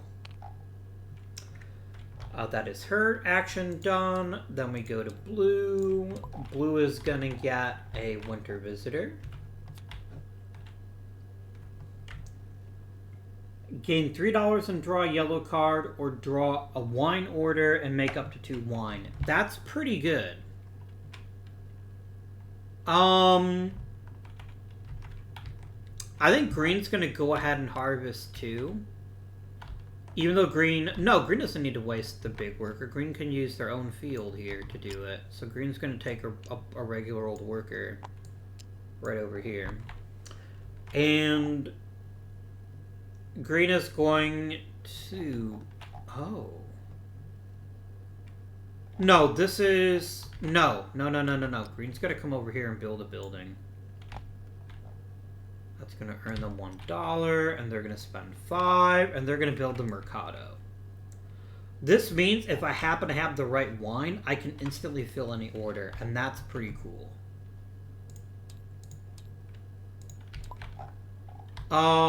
Green needs to make some wine.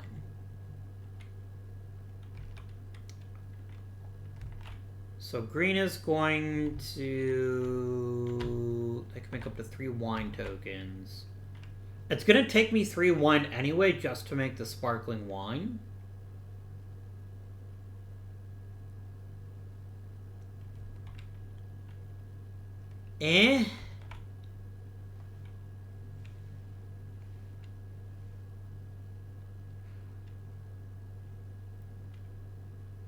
I'm going to use the Oracle so that I can draw 3 wine orders and keep 2 of them.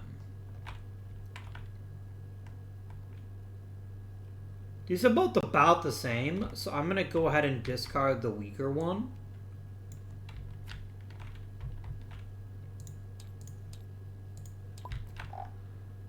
Does blue want to make any more wine? Not really. And blue can't fill yet. Blue could harvest again. Blue could harvest again, couldn't they?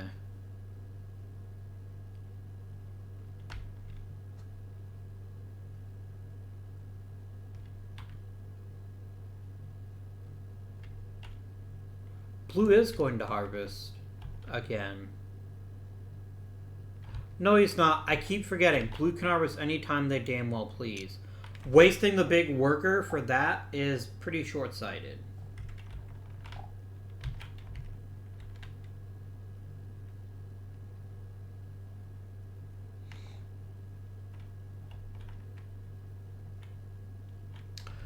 However, I think I do want to do that now, because if I can make some wine, there's a chance I can fill the order when I draw one. So blue's going to go ahead and use his special yoke, and he's going to harvest this field here.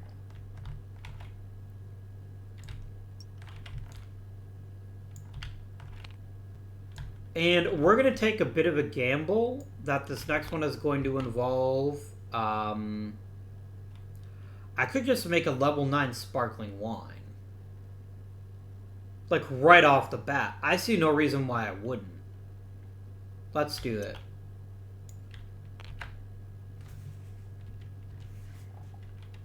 Maybe I'll get really, really lucky.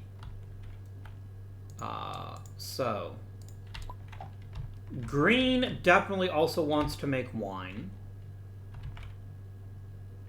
She has the grapes for it, so she will do so. She's going to use her Politico.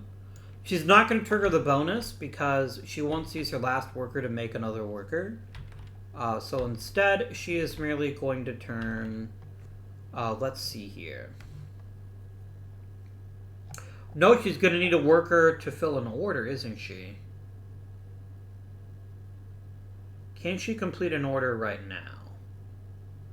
She could if she goes ahead and makes a sparkling wine, so I think she will. So it's going to be the 1, the 3, and the 4. That gives her level 8 sparkling wine.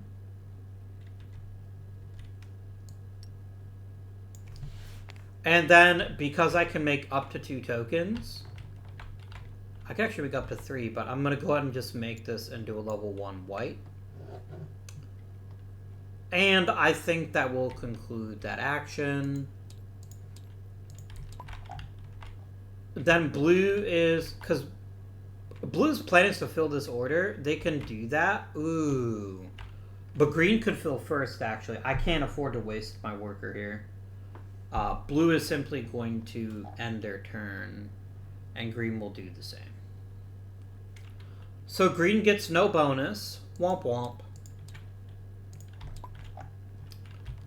But green does desperately want to fill an order. And she can fill this one. It's a bit overfilled. Oh, she didn't get her $2. She made a sparkling wine, right? So she gets $2 for that. It's the whole reason why I built that silly thing. So she's going to go ahead and use... It's a bit of a... She's got to do it. She's got to get going. So she's going to go ahead and fill this order here. That's going to cost her sparkling wine and her level 7 white. Is it inefficient? Yes, but that's alright. That's going to be 6 points for green. 1, 2, 3, 4, 5, 6. And 2 more residual income. Very nice.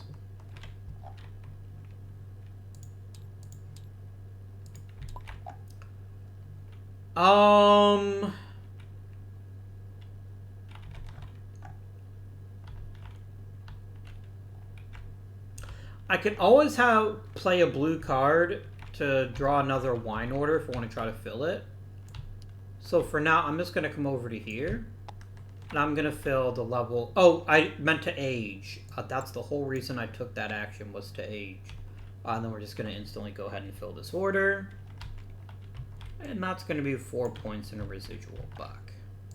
1, 2, 3, 4. Bloop. Green has no workers left, so blue's going to go ahead and use their very last worker to play a card.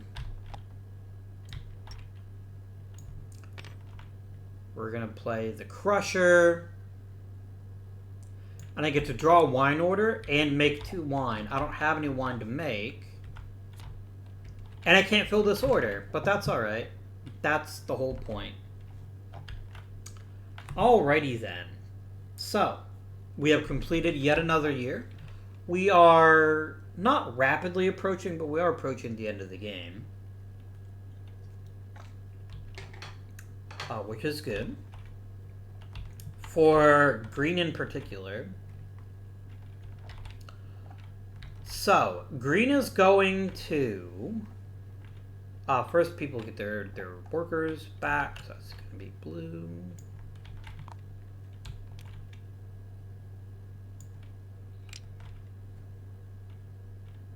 Oh, and then the other guys right here. I've got to tell you, friends, this whole... Oh, I didn't give blue their point for the building, did I? I'm pretty sure I gave green the point for the patio. Didn't I?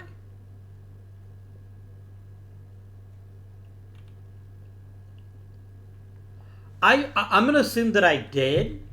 But do let me know in the comments if I did make a mistake and I forgot to give green the point for the patio.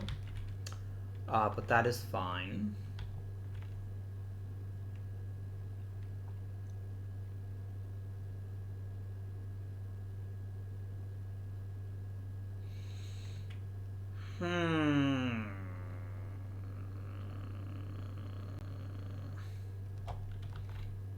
Gaining workers back. I know how to play this game. No, I don't. Worker back. Green gets all of their workers back. I really struggle with what strategy would lead a player to decide I'm not going to use all my workers every turn. Like, there's no reason not to use a worker. Like, you don't get a bonus for not using a worker. So I think it always behooves you to use every single worker. That's just... It's a worker placement game. If you're not using your workers, then you're going to lose the game quite severely. Quite severely indeed. None of us have 7 cards, so I don't have to worry about that. Grapes and wine age. They can't age. This ages. Next to get residuals, that's going to be 3 for green and 4 for blue.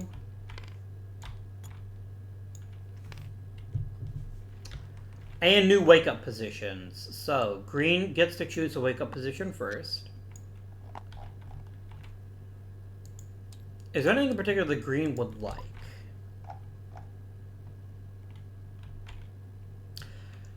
It's important to green that green get every opportunity to potentially get more wine. So I think it's important to her to go first.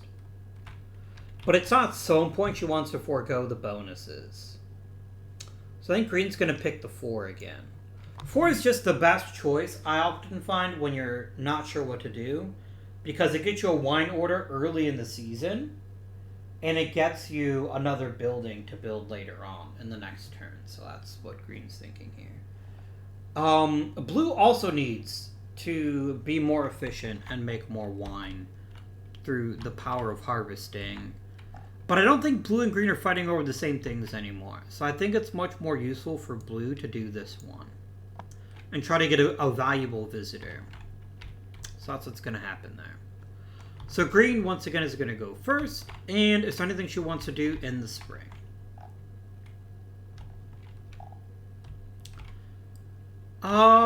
She has nothing to plant. And indeed could not plant anything in which she wanted to. She could go ahead and build her gazebo or her fountain. I don't know that I love either of those buildings, though. Now, important to note, you can absolutely destroy buildings.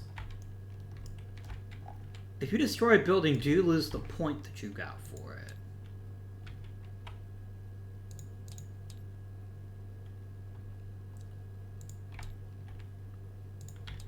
Let me see here.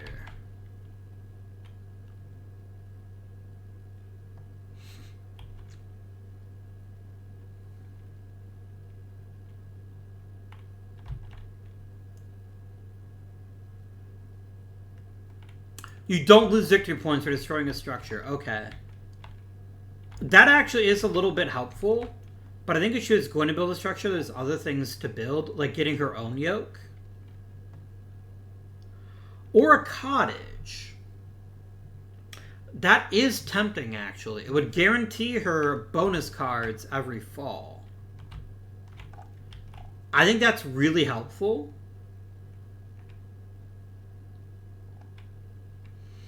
Is she going to do it, though? She wants to save her money. She wants to unfurl that field as soon as possible. So I think she's going to save her money and just not do anything in the spring.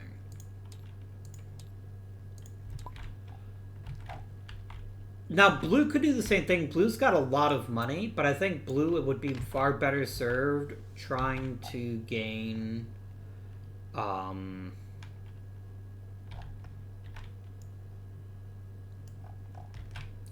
Wait, the place or move spot?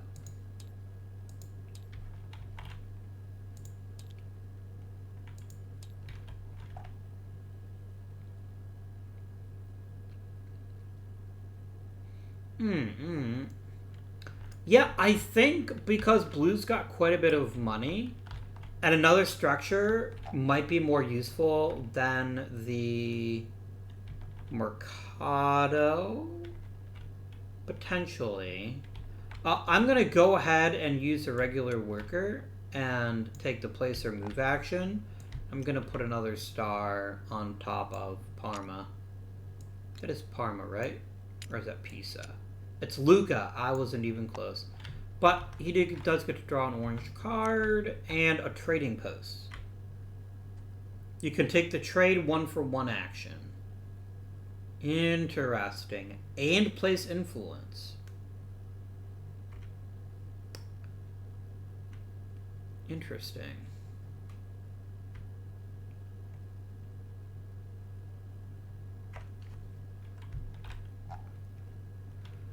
Since I don't lose anything, I'm going to go ahead and... I'm going to have to use a worker to destroy it, though. I'm not going to do... Oh, my gosh. I could just go ahead and build a cottage. And get more blue and yellow cards. I think that's a good idea. I'm going to use one more worker this turn, because Green's already told me that she's out. Gonna build a structure, gonna spend $4 and get the cottage.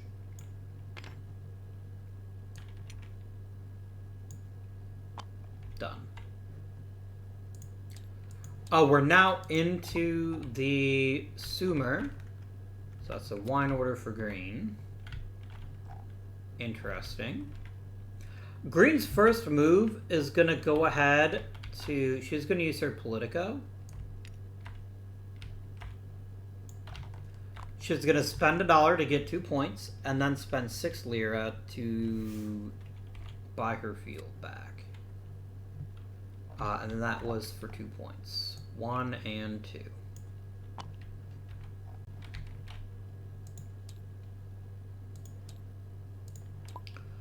Blue. Is there anything here that is worth blue's time? Yes, the patron. Yes. Blue shall take an everyday ordinary worker. Collect a lira. Oh, blue didn't get their bonus, which is a yellow or a blue card. Let's take a yellow card and see if there's an even better one here. Plant 1 green, even if it goes over. That would be lovely, but I have no wine to plant, so we'll use the patron. That's going to get me 1 purple and 1 blue. An uncertified oenologist here. I can age all my wine? That's pretty awesome. If I had wine to actually age, which I don't. Did green get her order? She did. Okay. Anything else green wants to do in the fall? Green doesn't have anything to plant. Probably should have got some wine cards. Oh well.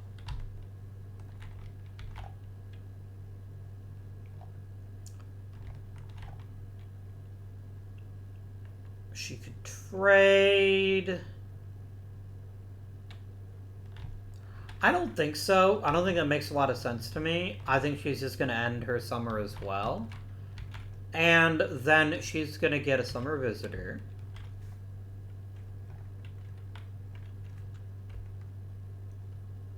Draw green, blue, and purple, and each other opponent may draw yellow. I can't play that now, but that is kind of neat.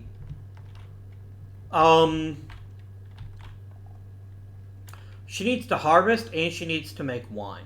So she's first going to harvest. Gets to harvest up to 2 fields, and that's going to be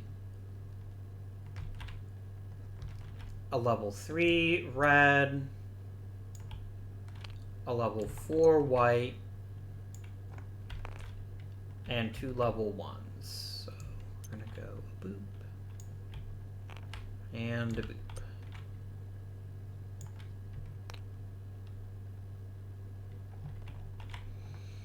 Cool. First things first, blue gets to use their cottage. They get a yellow or a blue card. She's going to take a blue. And then their actual benefit is another blue.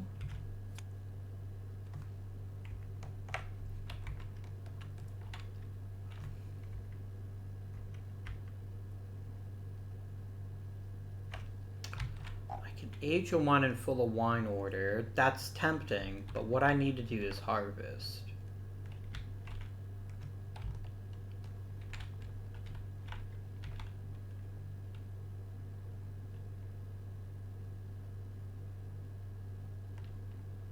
I really need to harvest multiple fields. This is becoming an issue. I am going to get to harvest again with my Harvest Extra card, which I'm definitely going to be playing.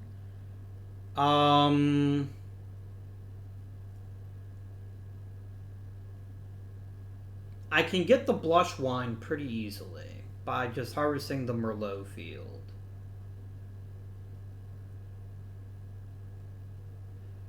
Is there any better thing I could do instead?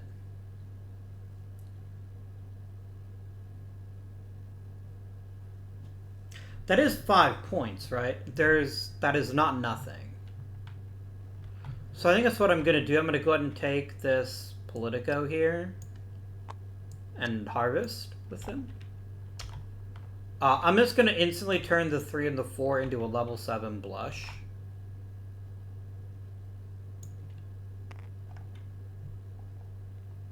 Using my fermentation tank.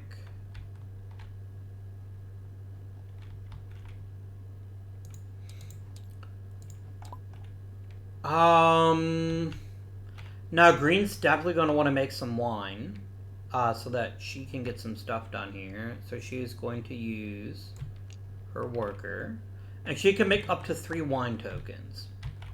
So first things first, she's going to turn the level 3 red and the level 4 white into a level 7 blush, for which she earns $2. 2 lira. And she'll be able to fill this order now, for sure. She can make 2 more wines. She's going to go ahead and make the level 1 and level 1 wine. That seems good. That seems good. Back to Blue. Does Blue want to do anything further? They could build a trading post that actually take 2 workers, though, and I'm not convinced that's a good idea.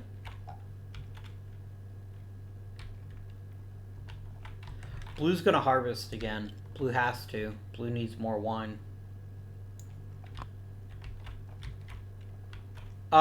Give me a 4 and a 3.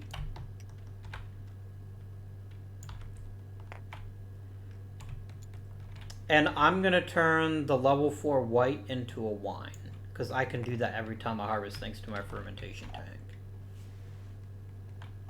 So that's pretty solid. Blue then says, I'm done with my turn. Green says, great, I'm also done with my fall.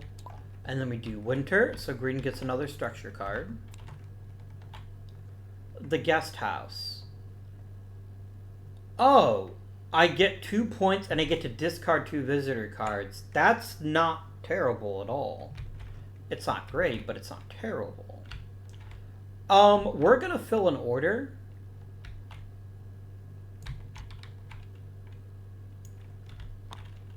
And we're going to fill this level 6 blush order.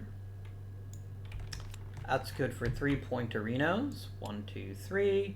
And it's good for another $1 in residual income. Then over to Blue. And this is the issue, right? Blue would probably really like to fill an order, and they can, potentially. No, because Blue hasn't made any red wine.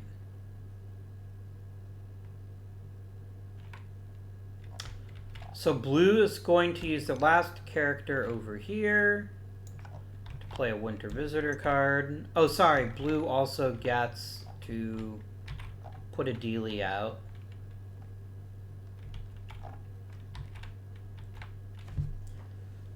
Let's get him a wine, no, not a vine. A vine wouldn't help him all that much. He's got to discard some cards anyway, so I think I'll just take the 2 points. Oh no, there are no points to take here. It's money or nothing. Money or cards, basically. Oh, and I guess I could take an order and see if that gives him one I can actually fill quicker. That's a really good order, but alas, I cannot do anything with it. But I do get to play a card out of my hand. I'm going to go ahead and play Harvest Expert. So I get to harvest a field, make a wine, and then draw a card. So I get harvest a field, and I'm going to choose to harvest the 2 and the 4. The level 2 red and level 4 white. In order to fill an order next turn, which I do want to do quite badly, I either need a level 6 red and a level 6 white, or a level 3 red and a level 7 blush. I've got the blush, so I'm going to go ahead and do the red. I'm going to turn you into red wine. So Blue's out of people. So Green now has 1 person left, which is their Grande. She cannot fill a second order. As much as I might wish her to be able to do that, she can't.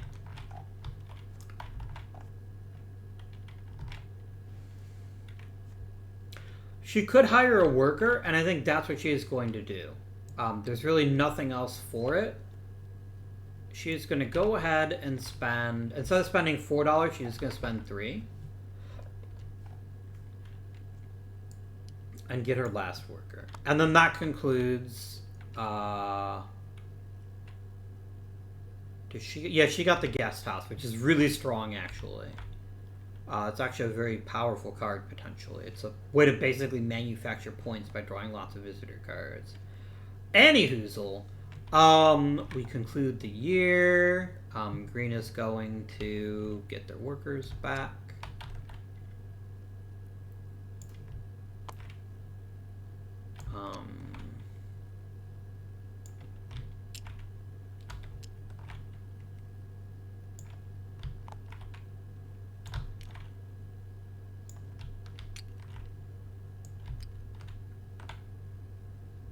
Green now has a full complement of workerinos. Then we have Blue's workers. I almost tried to make the building into a worker. That's kind of embarrassing.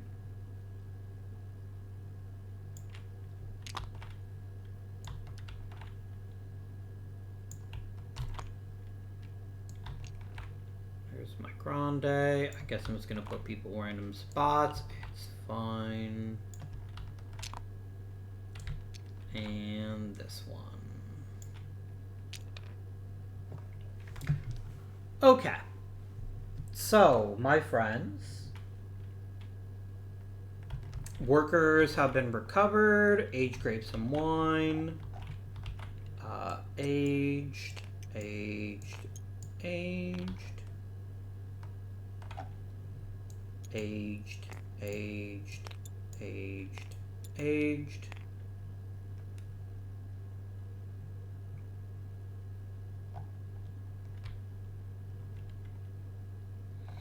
Why did I make a blush wine with green? Was it just to get the money? That may be why I did it.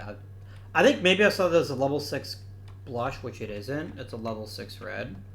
Regardless, let's give each of them $5 and get $1 back.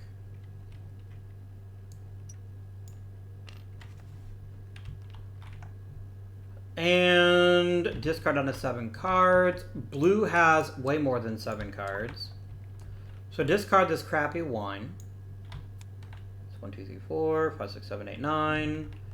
I'm going to discard the cultivator.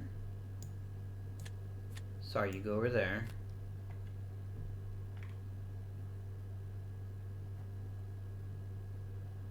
And I'm going to discard the trading post.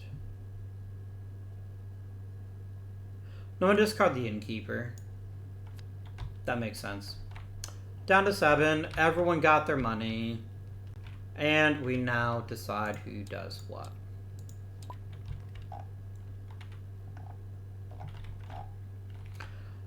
Can green force the end of the game this turn? Because blue's got a really dangerous engine, potentially. Because blue can basically print wine in a way that green can't. So it's critical for green to be up front. Green almost certainly has to be the first person to go if green's going to break the 25-point barrier this turn and stop blue from being able to catch up. Can green fill both orders? Green can fill neither order. So green cannot end the game this turn. She'll be able to next turn, but not this turn.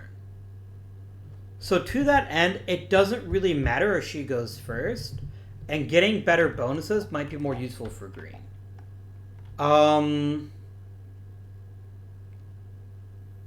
It's actually a good turn to go last, because she'll then get an extra worker, which is always helpful, and she could try to put herself in a position to get a lot of points next turn.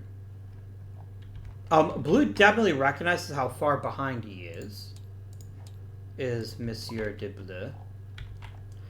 And blue is reasonably close to filling 2 orders. Doesn't have enough white wine, though. He needs 1 more white wine. Or a white and a red.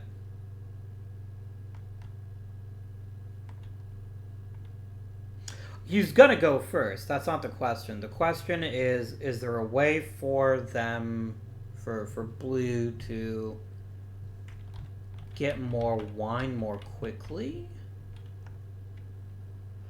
Aging grapes would help, actually. Let's do this one. So blue is now the first player, which is lovely, obviously. So blue gets to decide if there's anything they want to do in the springtime. Blue doesn't need money. Blue doesn't need grapes to plant. Blue could build a structure. For set to destroy the Mercado. And I think that's what he's going to do. So the first thing he's going to do is going to come over to here. He's going to nuke the Mercado. That then makes it green's turn. Green's got an eye on playing this guest house and being a way to basically make lots of points. So she's going to go ahead now and build the cottage. So she's going to come over to here. And she's going to build the cottage for $4. That's going to get her 1 lira in return. Done. Blue says, I don't have anything else I want to do this spring. So the question is, does green? Does green want to draw some vines so that she can plant more? Green's going to use the Oracle and see if we can get some quality vines here. She's going to discard the Pinot, but that Cabernet would go very nicely in the middle field. I feel pretty good about that. So that's green. Then green says, my spring is done too. Okay, cool. Back to blue, and it's summertime. Blue gets a point.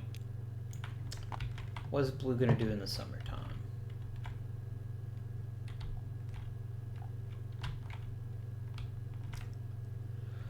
$2 and a point for a grape is pretty tempting, but then again, once this ages... Oh no, I've actually already got enough to fill this order.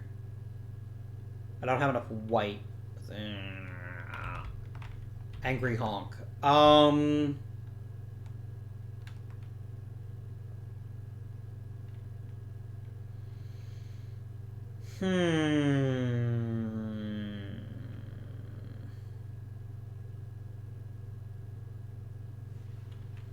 There's no point playing the buyer.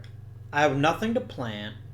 Trading doesn't help me right now, and I don't have any desire to buy or sell a field. So blue just said, I'm going to do nothing in the summertime.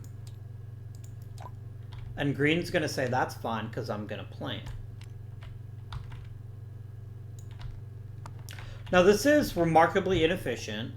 I can only place 1 card here, because that's all I can do. But it does at least give me a position where I can harvest more and get some more stuff done. Then green's going to look, and green's going to say, I'll take my worker, thank you, but that's going to be all I'm doing for the summertime. It is now fall. I'm going to draw a summer visitor, because maybe a better one would be useful here. Interesting. I can't really use the overseer, though. I might just end up discarding that card. That would have been a good card to get earlier, though. What does blue want to do?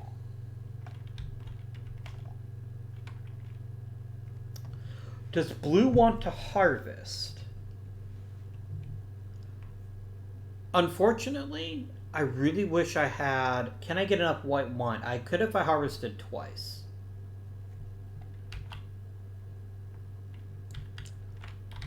I'm going to come over to here and harvest. And that's going to be 2 fields. So we're going to get a 4. Shit. No. I don't want to harvest first. Because then I'm going to basically waste the grapes.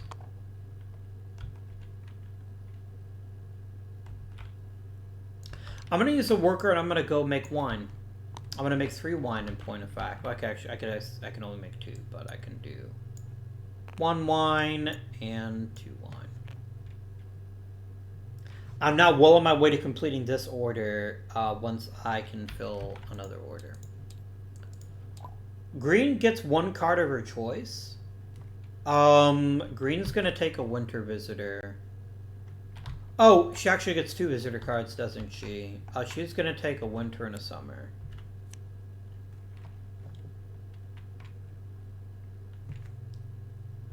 Okay, that Jack of all trades is pretty dope.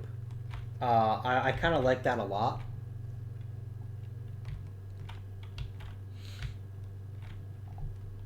Does harvesting help her? It doesn't hurt her, but the issue is she's got the wine she wants. She just needs to age it.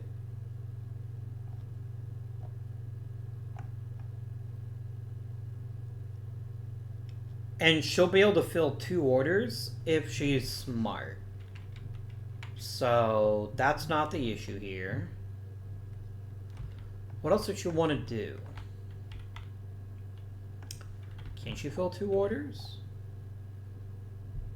No, she can in fact fill 0 orders.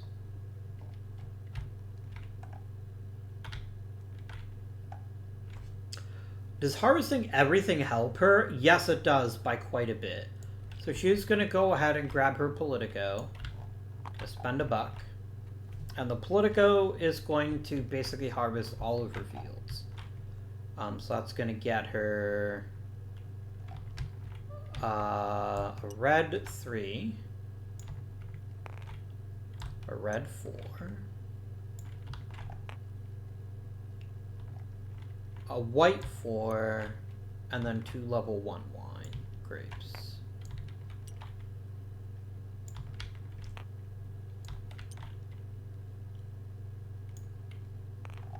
Okay. Green says, back to you, Blue, and Blue looks at his abilities here. Is there anything else Blue would like to do? Blue wants to build that trading post. This could be very powerful, potentially. Is there anything else Blue would rather do? I don't think so. So Blue's going to use a regular old worker boy, and he's going to build a trading post for basically $1.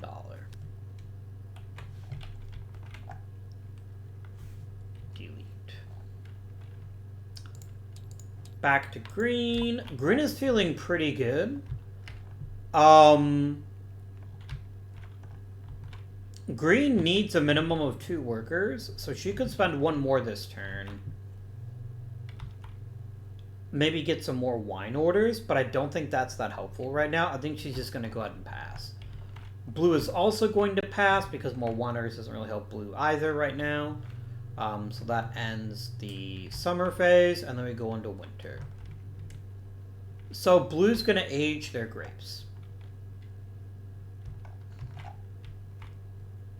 Oh, it only ages grapes. It doesn't age wine. I don't remember if I ever used it to age wine. If I did, I apologize. But it only ages grapes. I thought it just said age, so that's on me. Whoopsie doodle. So Blue is going to do blue things. Can Blue fill an order? Blue can fill 1 order. Blue can fill this one. But Blue cannot fill 2 orders. Which is fine. So Blue's going to go ahead and use the Politico to fill an order. Yes, fill an order. And we're going to trade in this level 7 blush and this level 4 red to complete this order. Do note it doesn't wrap around. $5 is the maximum you'll ever get for residual. And then Blue gets 5 points. 1, 2, 3, 4, 5. Temporarily putting them tied with Blue. Next, green is going to come over here with her basic worker so that she can play a winter visitor card. And it's going to be the jack of all trades. So, if she makes wine, can she fill 2 orders? Yes.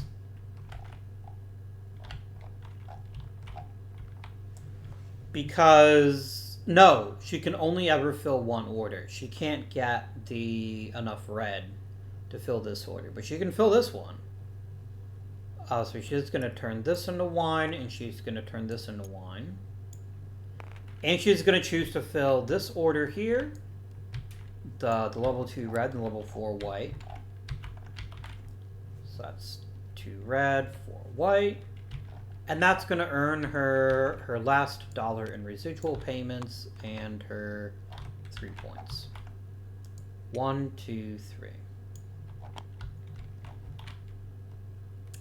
That is green done. Back to blue.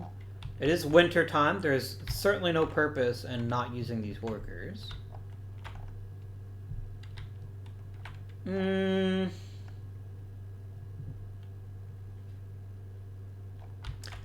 I'm going to take the Oracle and come over to sell the wine token here. I'm actually going to draw 2 orange cards and keep 1. Oh, the school is utterly worthless. What does the aqueduct do? Ignore the structure current plan. That's also useless, but whatever. Also, blue gained a victory point for placing or for building a building, the trading post. Okay. So he's gonna go and sell his level 9 sparkling wine because it doesn't do him any good. And that's going to get him 4 points. 1, 2, 3, 4. Cool.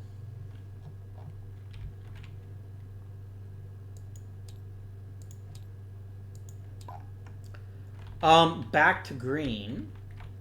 Green's got 2 workers left. Does green want to sell any wine? No. Because green doesn't have a good enough wine to sell to actually get her over the hump. And she can't fill this blasted red wine. She just can't do it.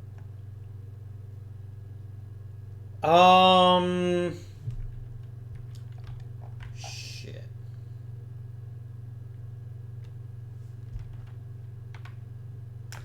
There's no blue... She doesn't have a blue worker to play. She can't fill another wine order.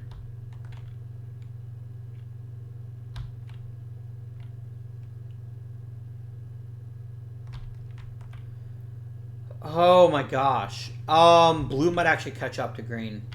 Because all blue needs is 1 point, and green can't fill their last order. Because green doesn't have a level 6 red. Green's got a level 5, a level 4 red. I don't think you can fill... Like, you can overfill a wine by the type, but I don't think you can overfill an order by kind.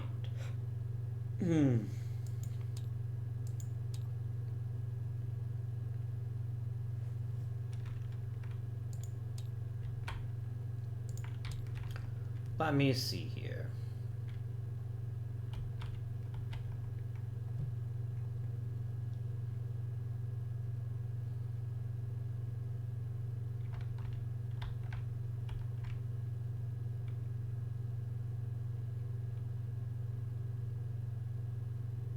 Okay, yeah, I don't think you can use a blush or a... I don't think you can use a blush token or a sparkling wine token to fill a red or white order. Unfortunate, but true.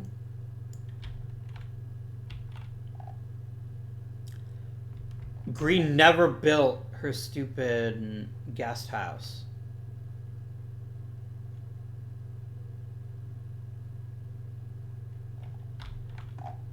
Oh my god, that was so stupid.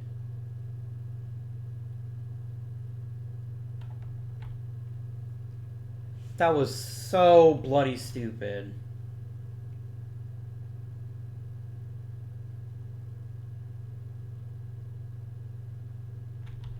That's why I even kept the Grande worker, because I said to myself, oh my gosh. What an error. What an error. The reason I drew these stupid pointless visitor cards was to let me turn them into points in the guest house. Oh well. If blue can force the end of the game, then the game is over and blue will win. So that's not ideal, but whatevs. Yeah, green has literally nothing to do with their cards, with their turn. Yeah, she's not even gonna waste her time with anything else here. Like, okay. She could sell a blush if she had one, which she doesn't. No, she does, actually. Turning a blush into 2 points isn't the stupidest idea I've ever heard.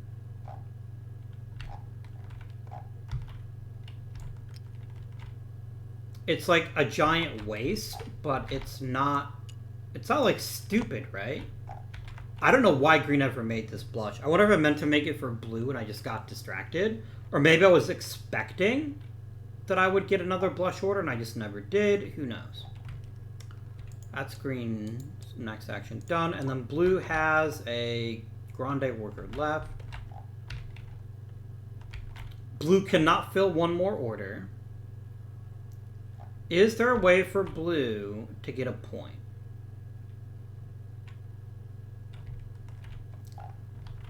Blue can age one wine on demand, which sounds amazing, except it's still not enough. It is still not enough to fill that last order.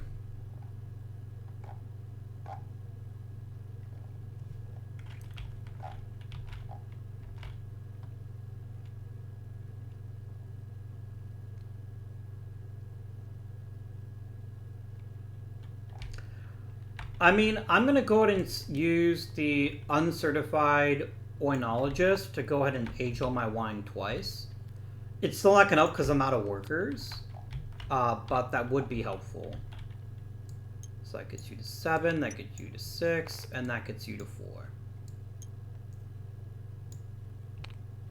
Okay. Green has 1 worker left, and there's really no point to doing anything with this green worker. I guess she'll take a buck, but she doesn't really want to. But it's fine. Let's bring everyone home. I think green won this game. I'm not positive, though. Because the difference between blue and green, which neither blue nor green knows right now, is that green can actually fill their last order this coming turn. No, they can't. Because it's only going to age once. Shit. I think my entire plan was based on me reading that as age wine, not age grapes. For blue. But regardless. The thing is, green can easily force the end of the game. She's got basically a way to print points by trading in her useless vendor cards. Or visitor cards, rather. Like, as soon as anybody does anything next turn, they're gonna gain a point.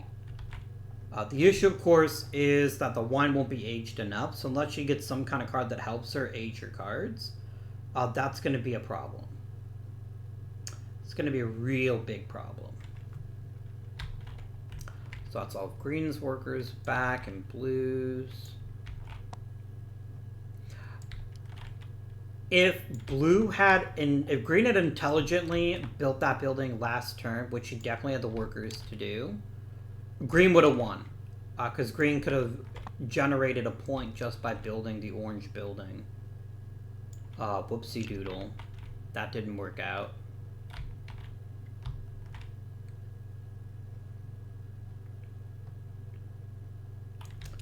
And you go back there. Where is her last worker? Oh no, she's got... I always forget that I've got worker spaces on the player mat. There we go. Alright. So, workers are back. Age all them grapes and them wines.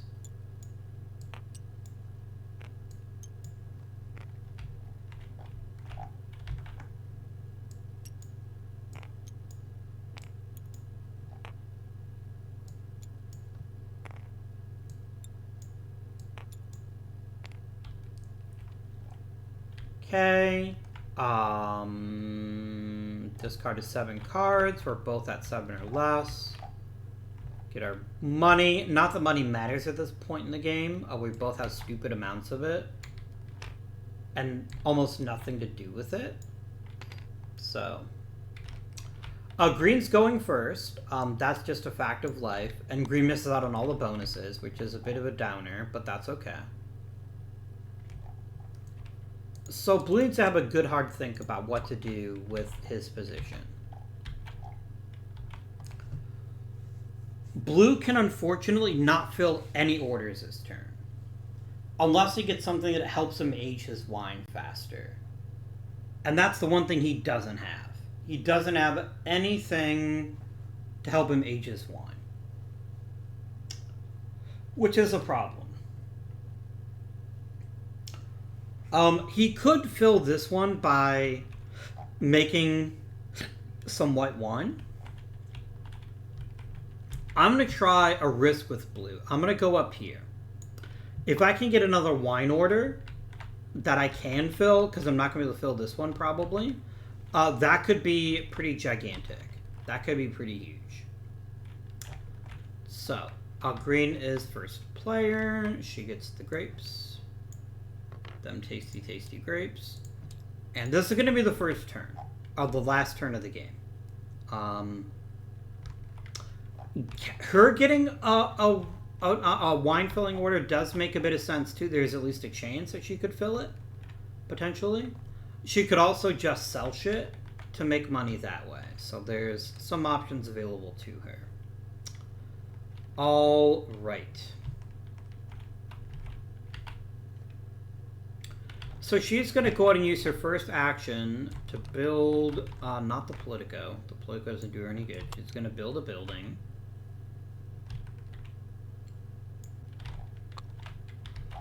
Build the structure. Her guest house is going to cost her $3, so she's going to go ahead and turn in $3. This immediately earns her 1 point. Note this does not guarantee her the victory, because you still get the rest of the year. But that is green's first action. Next, blue goes.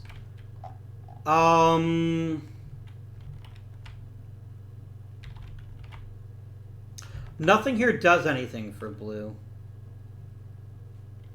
Or does it?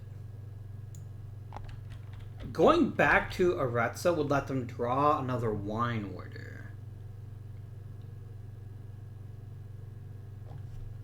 Let's do that. Nope, that would not count there. Let's use you.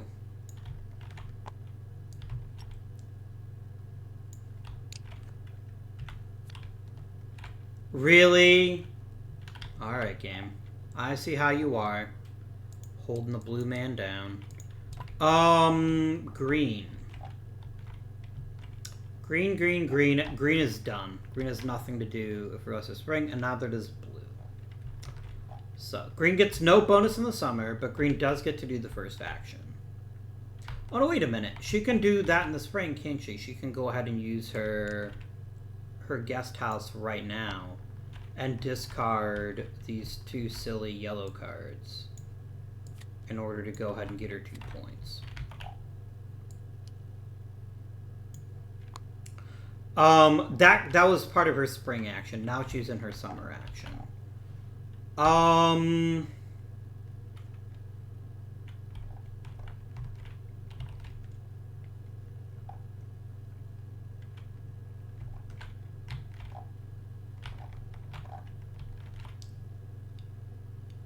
She really needs any point she can get.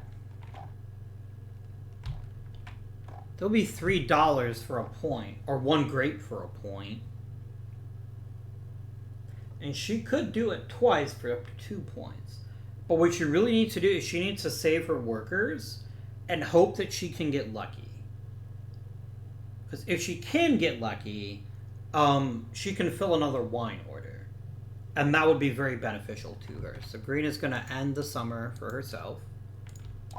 Blue opens the summer by getting a wine order. And that is also not an order that can be filled right now. Thanks, game. Thank you. It's great. It's everything I wanted and more. I'm going to go ahead and use a generic worker now. I'm going to go ahead and harvest.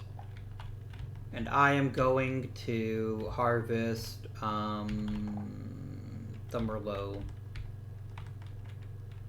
Is that what I need? Do I need level 4 white grape? I technically need a 4, 3, and 2, so I guess a 4, 7, and 8 would do nicely. So it's going to turn this instantly into a 4 because of my fermentation tank. But then I also do get the level 3 red grape. That is blue's action. Does green wish to do anything in particular for the summertime?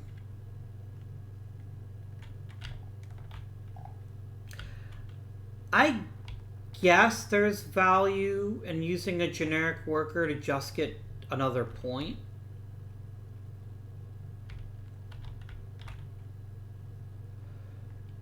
Nope, I can't do it. I can't do it for 1 point.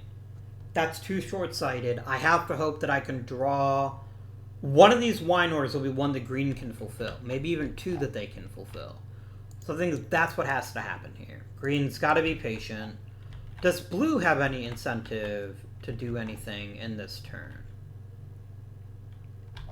I don't think so. I don't think so at all. So, summer is done. We move into fall. Go ahead and draw winter visitor, because you never know what you'll get. Hi. Hi. So it's fall now. She's going to use her oracle to go ahead and draw 3 wine orders and keep 2 of them. Alright, she doesn't have a blush, so she can't fill this one. But getting a blush should be very easy. So she's going to discard this one. As powerful as that one is, it would take... Oh no, she could do that one. Interesting. Very interesting. She could do that one. Yes, she will. She'll discard this one instead. Okay. Over to blue.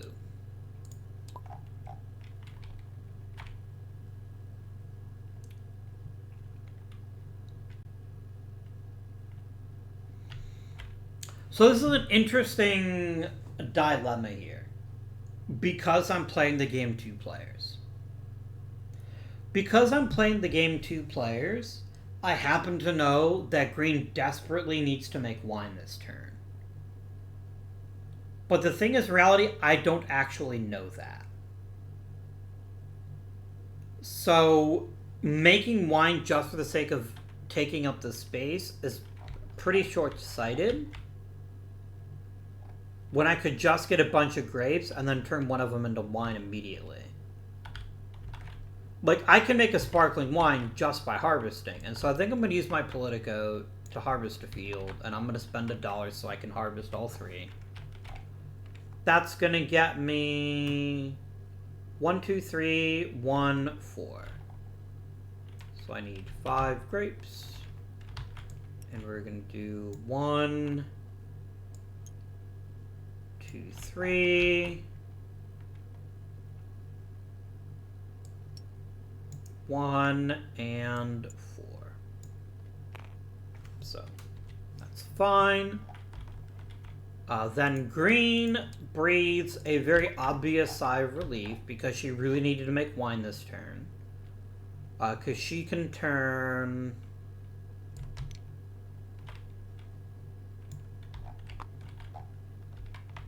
So she's going to turn all 3 of these into a level 8 sparkling wine.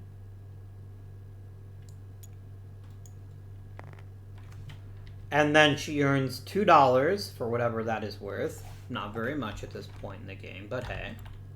That's cool. Now, she wants to do everything in her power to fill 2 orders, and I think she can very easily do that. I think she can fill both orders, and that might give green the game. but we'll see.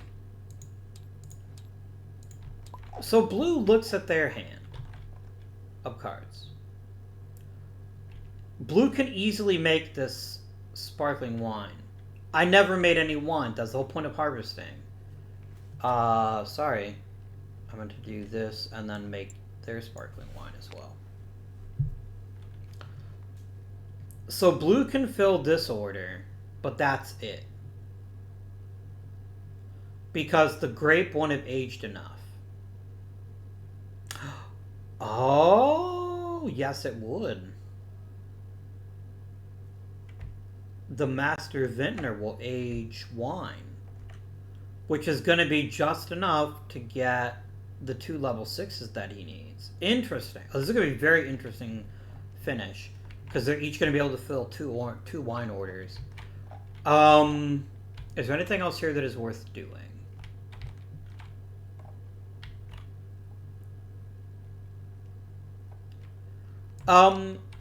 Because he only needs 2 workers left to do his thing at the end, Blue's going to go ahead and use the trading post here.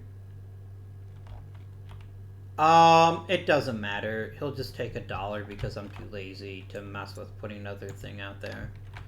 But they're going to go ahead and turn 1 level 1 white grape into a point.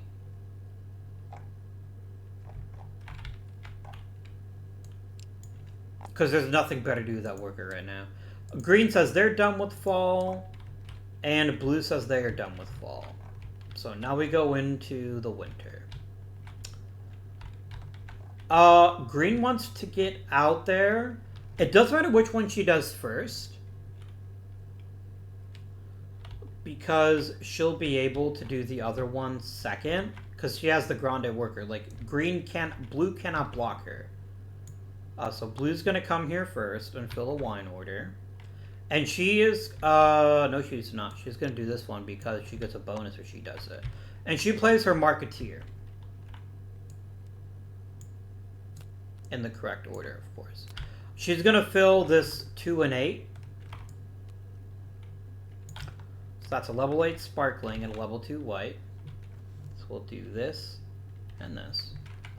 And that's going to earn her not 6 points, but 7 points. So that's going to be 26 and 7 would be 33.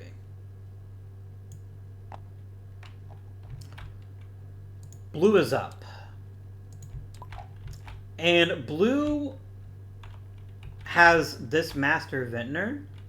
So blue's going to go over, and he's going to fill an order.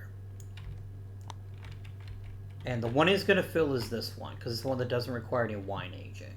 So it's going to be this one and this one. And that's going to be 6 points for blue. That puts blue up at 31. Then green comes around, and green uses their grande worker to go ahead and fill one last wine order. And she is going to fill this 5-3 here for 4 points.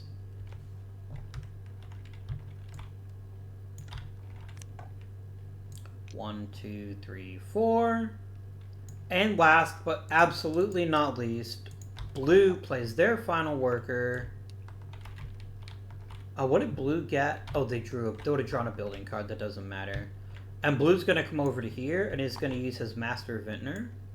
He's going to age one specific wine, and it's going to be this one, which lets him turn in 1 and 1 and get 5 points.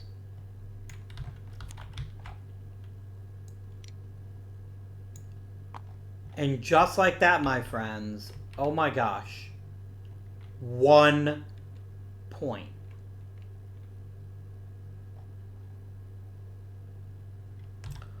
One point is all that separated that. That game started off really slowly, but we got real hot toward the end there.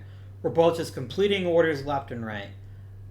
And that is how you play Viticulture with the Tuscany expansion. So, let's talk what I think about Tuscany as an expansion. I love Viticulture. It's probably in my top three worker placement games. Um, I have so many worker placement games, it's kind of hard for me to pick.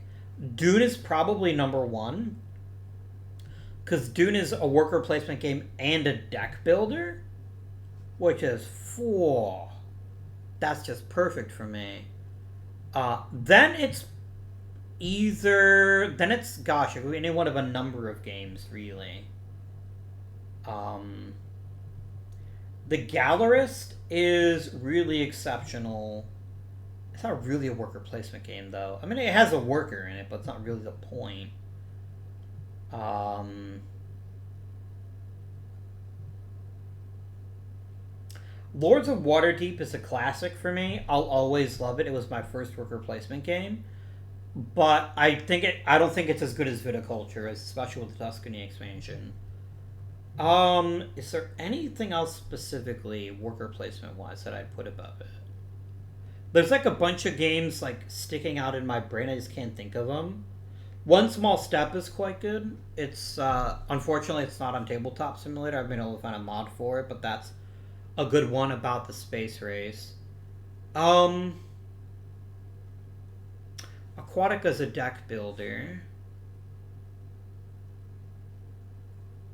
Dune is definitely ahead of this, and it's not because Viticulture isn't amazing. It's because it's fucking a deck builder too.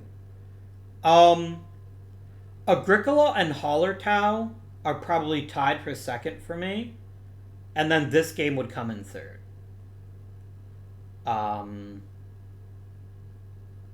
if I had to pick, I'd probably Feast for Odin is also worker placement, isn't it?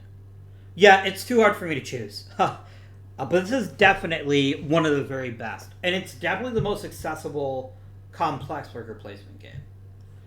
I find Agricola, it's really easy to pull away from another player if they don't know exactly what they're doing. And that's true of a lot of worker placement games. Not all of them. Feast for Odin is one where Feast for Odin has way too many moving parts for me to teach a new player who's never played a board game beyond, say, Monopoly. But I do like Feast for Odin a little bit better than this. But yeah, I think this would be probably the best introductory worker placement game that I can imagine. Even with the expansion. The base game is great, but the expansion, oh my lord. Truly, truly spectacular additions to the game. I love the bigger board. I love how it makes you have to program your actions that much more carefully. And that's not something you really have to do with the base game, because there's only 2 times you can use your workers. Here there's 4. And even knowing, okay, what am I going to do for spring? What am I going to do for summer? What am I going to do for fall? What am I going to do for winter? Is just really, really sharp, and I love it. It's brilliant. These structures can be really game-changing, but they can also be kind of useless. The aqueduct would have been amazing if I'd gotten it at the beginning of the game. When you don't have it right away, it's not as useful. And that's just the luck of the draw, right? And there's enough buildings that you're going to get a different strategy. Holy shit, this fermentation tank is brilliant, though. It is just fantastic. Anytime you harvest a field, you get to make wine. That's just stupid. There wasn't like... I just want to make sure that I didn't misuse the card, but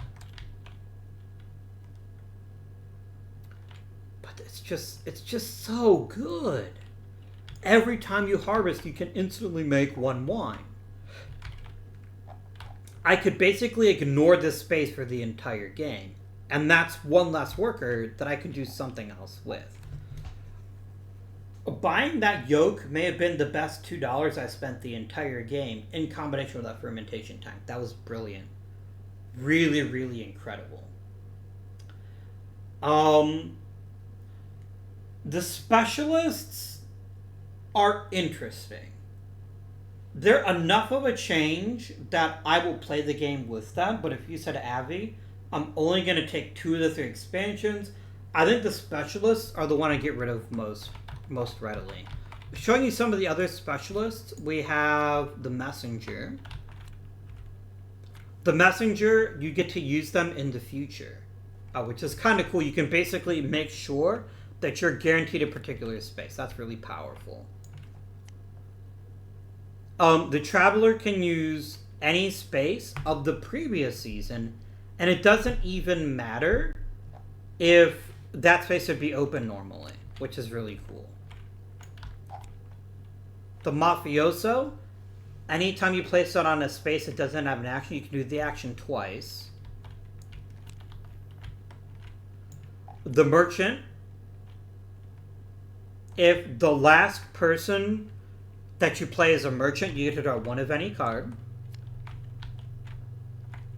The professore, whenever you place a professor, you can retrieve somebody else in the current season.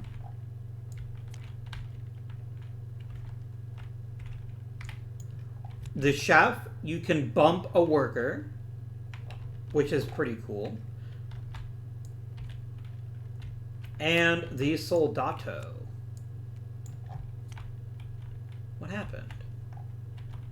1, 2, 3, 4, 5, 6, 7, 8, 9. One of the cards just like disappeared. That's kind of weird. I mean, I got rid of the innkeeper, but I think it's meant to be 11. But anyway. So soldiers, anytime they go there, they have to pay you $1. So. I do think the Oracle's really cool. The Politico, in a 2-player game, I don't love it. I'll tell you why I don't love it. It's because so many of the initial spaces just give you $1. So it's like, I can pay $1 to get $1. What's the point? There isn't one. So that's a little disappointing, but I love the player scaling. Way too many worker placement games just make the board smaller with more people, or like adjust the size of the board or make a dummy player. In this case, it plays beautifully smoothly 2 players. It plays graded 3, 4, 5, and 6 because the only thing that changes is how many spaces are available at each location. Really clever, great graphic design, and very easily grabbed. I don't know how much I like the area control element. It's kind of a cool way to get a couple of points at the end of the game. But at the end of the day, it might break a tie, but it's not going to be massive. I don't think the spaces are valuable enough. Now, of course, one player could put out all 6 of their influence tokens, 1 in each space, and they would get 6 of the 7 provinces, which could be a whole lot of points. The area control game becomes interesting with multiple players, though, because if one person does it, the other players have to do it. Or you're essentially punting on potentially 7 points. Actually, more than that. How many provinces have 2 points? What is the most number of points you could earn here? Yeah, that's 2, 4, 6, 8, 9, 10. That's a lot of points. And so it becomes kind of this weird game of chicken where once somebody goes there for the first time, you have to start paying attention to it again. Up until then, the bonus is nice. And it's another way to get cards, which is always great. But it's not a huge part of the game at 2 players. I'd easily give it a miss. If not for other things that can let you do it multiple times. Remember, you only ever get 6 stars.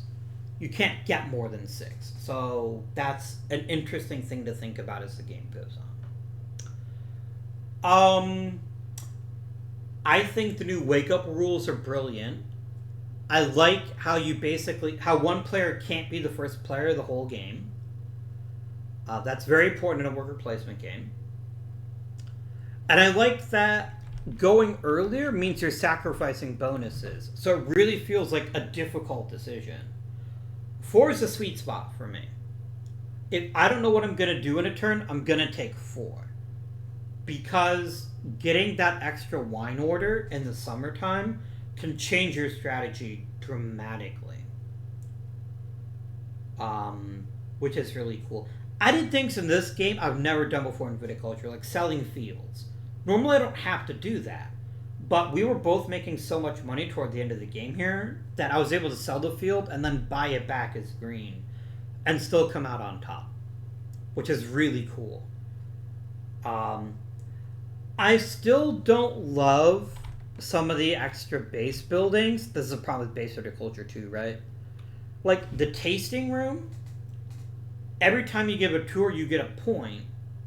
That's great, but it's only 1 point. And it basically forces you to spend a worker every turn to make a tour. And you can't spend the wine. I just don't love that.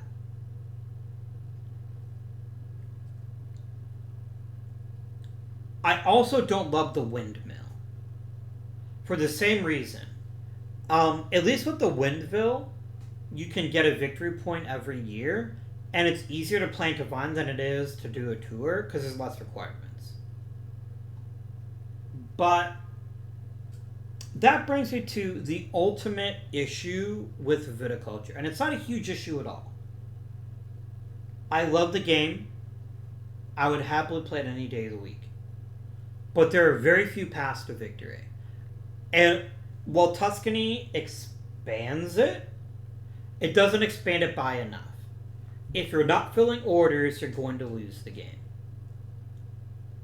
And so that basically forces you into a path where you are doing all these different things. And it's important, and it's fine, and it's fun. But it does mean that if a player slips behind in some capacity, they're never going to catch up. Barring getting one of those really big ones. Now, I say that, but there is one important new path to victory. You could easily start churning out sparkling wine and turning it into points. That's 8 points a turn if you've got a strong enough engine. And that is not to be trifled with. That is not to be trifled with. It's going to be a big investment getting up to that level, and your opponents might be just cranking them out while you're waiting. But that's a lot of points. And so I do congratulate Jamie Stegmaier and Alan Stone. Is it Alan or Adam? Alan. I do congratulate them for adding in that extra path to victory. This wasn't in the base game. And I'm glad that it's there now.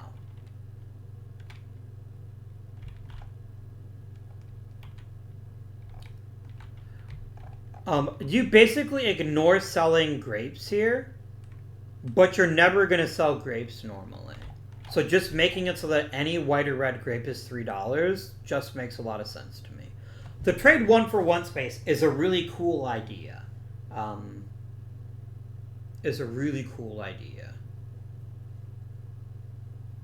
You can turn 2 cards into a point. And friends, that ain't nothing. That is pretty solid, all things considered. Let me make sure that that is actually how it's meant to be used. I'm going to feel awfully stupid. Here we go.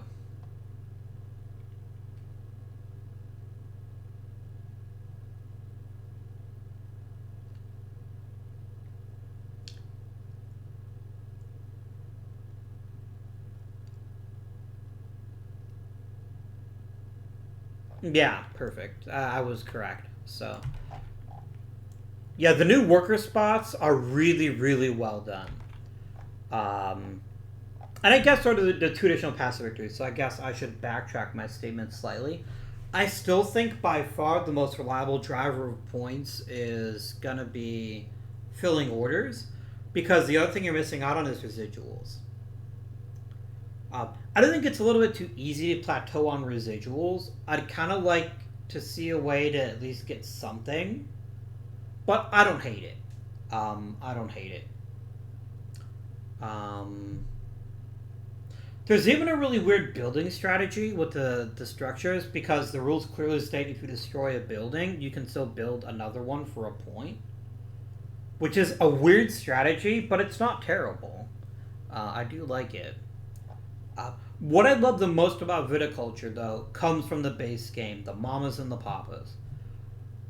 It gives you a completely dynamic setup every game, and that's going to completely change your strategy. And very few worker placement games have that level of creativity required. And it's incredible, and I love it.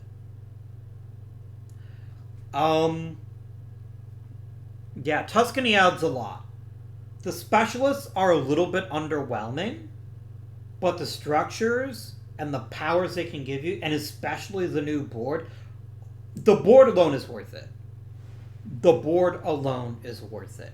If you own this board game and you enjoy it anywhere near as much as I do, you're going to run out and buy Tuscany, the expansion, because it's just so good. The board alone is 100% worth it. And you get 3 expansions, which is even crazier.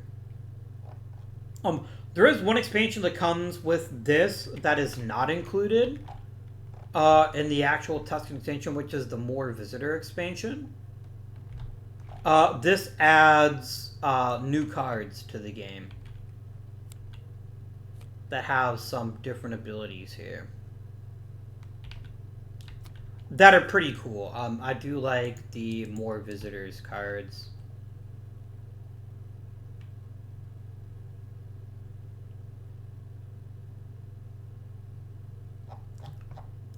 But that, my friends, is Viticulture Essential Edition with the Tuscany expansion. As I said in the last video, we're going to give Tabletop Simulator a break for right now. What is this? Oh, this is the smaller version of the board in case you decide you don't want to use the buildings. We have this version here, which doesn't include that space. It just pushes everything out a little bit, which is pretty dope.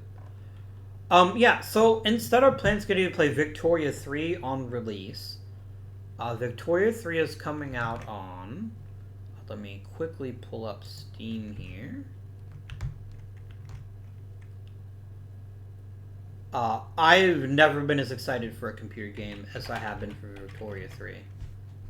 I want to inject it directly into my veins. October 25th. So that's going to mean there's going to be a couple of weeks without Tabletop Simulator. Don't worry, though. I still got lots of other ideas. I just don't want to make 4 videos a week. And I really want to play Victoria 3. I'm super duper excited for that. So that'll be coming shortly after the game is released. I get a chance to play it. Make sure there aren't any bugs. So that's it for now for Tabletop Simulator. But I hope you have enjoyed this run. If there's a game that you'd like me to play that I haven't played yet, or a game you'd like me to come back to, please feel free to post a comment. You can reach out to me on Twitter. I have a bunch of ideas for other games I want to play. But for right now, I'm just curious to hear what you all would like to hear me play. Provided I own it. Again, that rule does matter. For this game, you can just buy the DLC for like $7, and it's worth it. It's so worth it. If you have friends who like worker placement games and they play Tabletop Simulator, it's the best $7 you'll ever spend. Scythe is a really good worker placement game, but it's also very weird. And I would not play Scythe outside of the digital version I have already, where I can just play it whenever I want to. Because I think the rules are so confusing to someone who hasn't played the game before that they're just going to struggle badly. But that's me. Until next time, however, though, thank you very much for watching Tabletop Simulator. I promise there will be more in the future, maybe in 2023. This has been Guardian, and I bid you good day.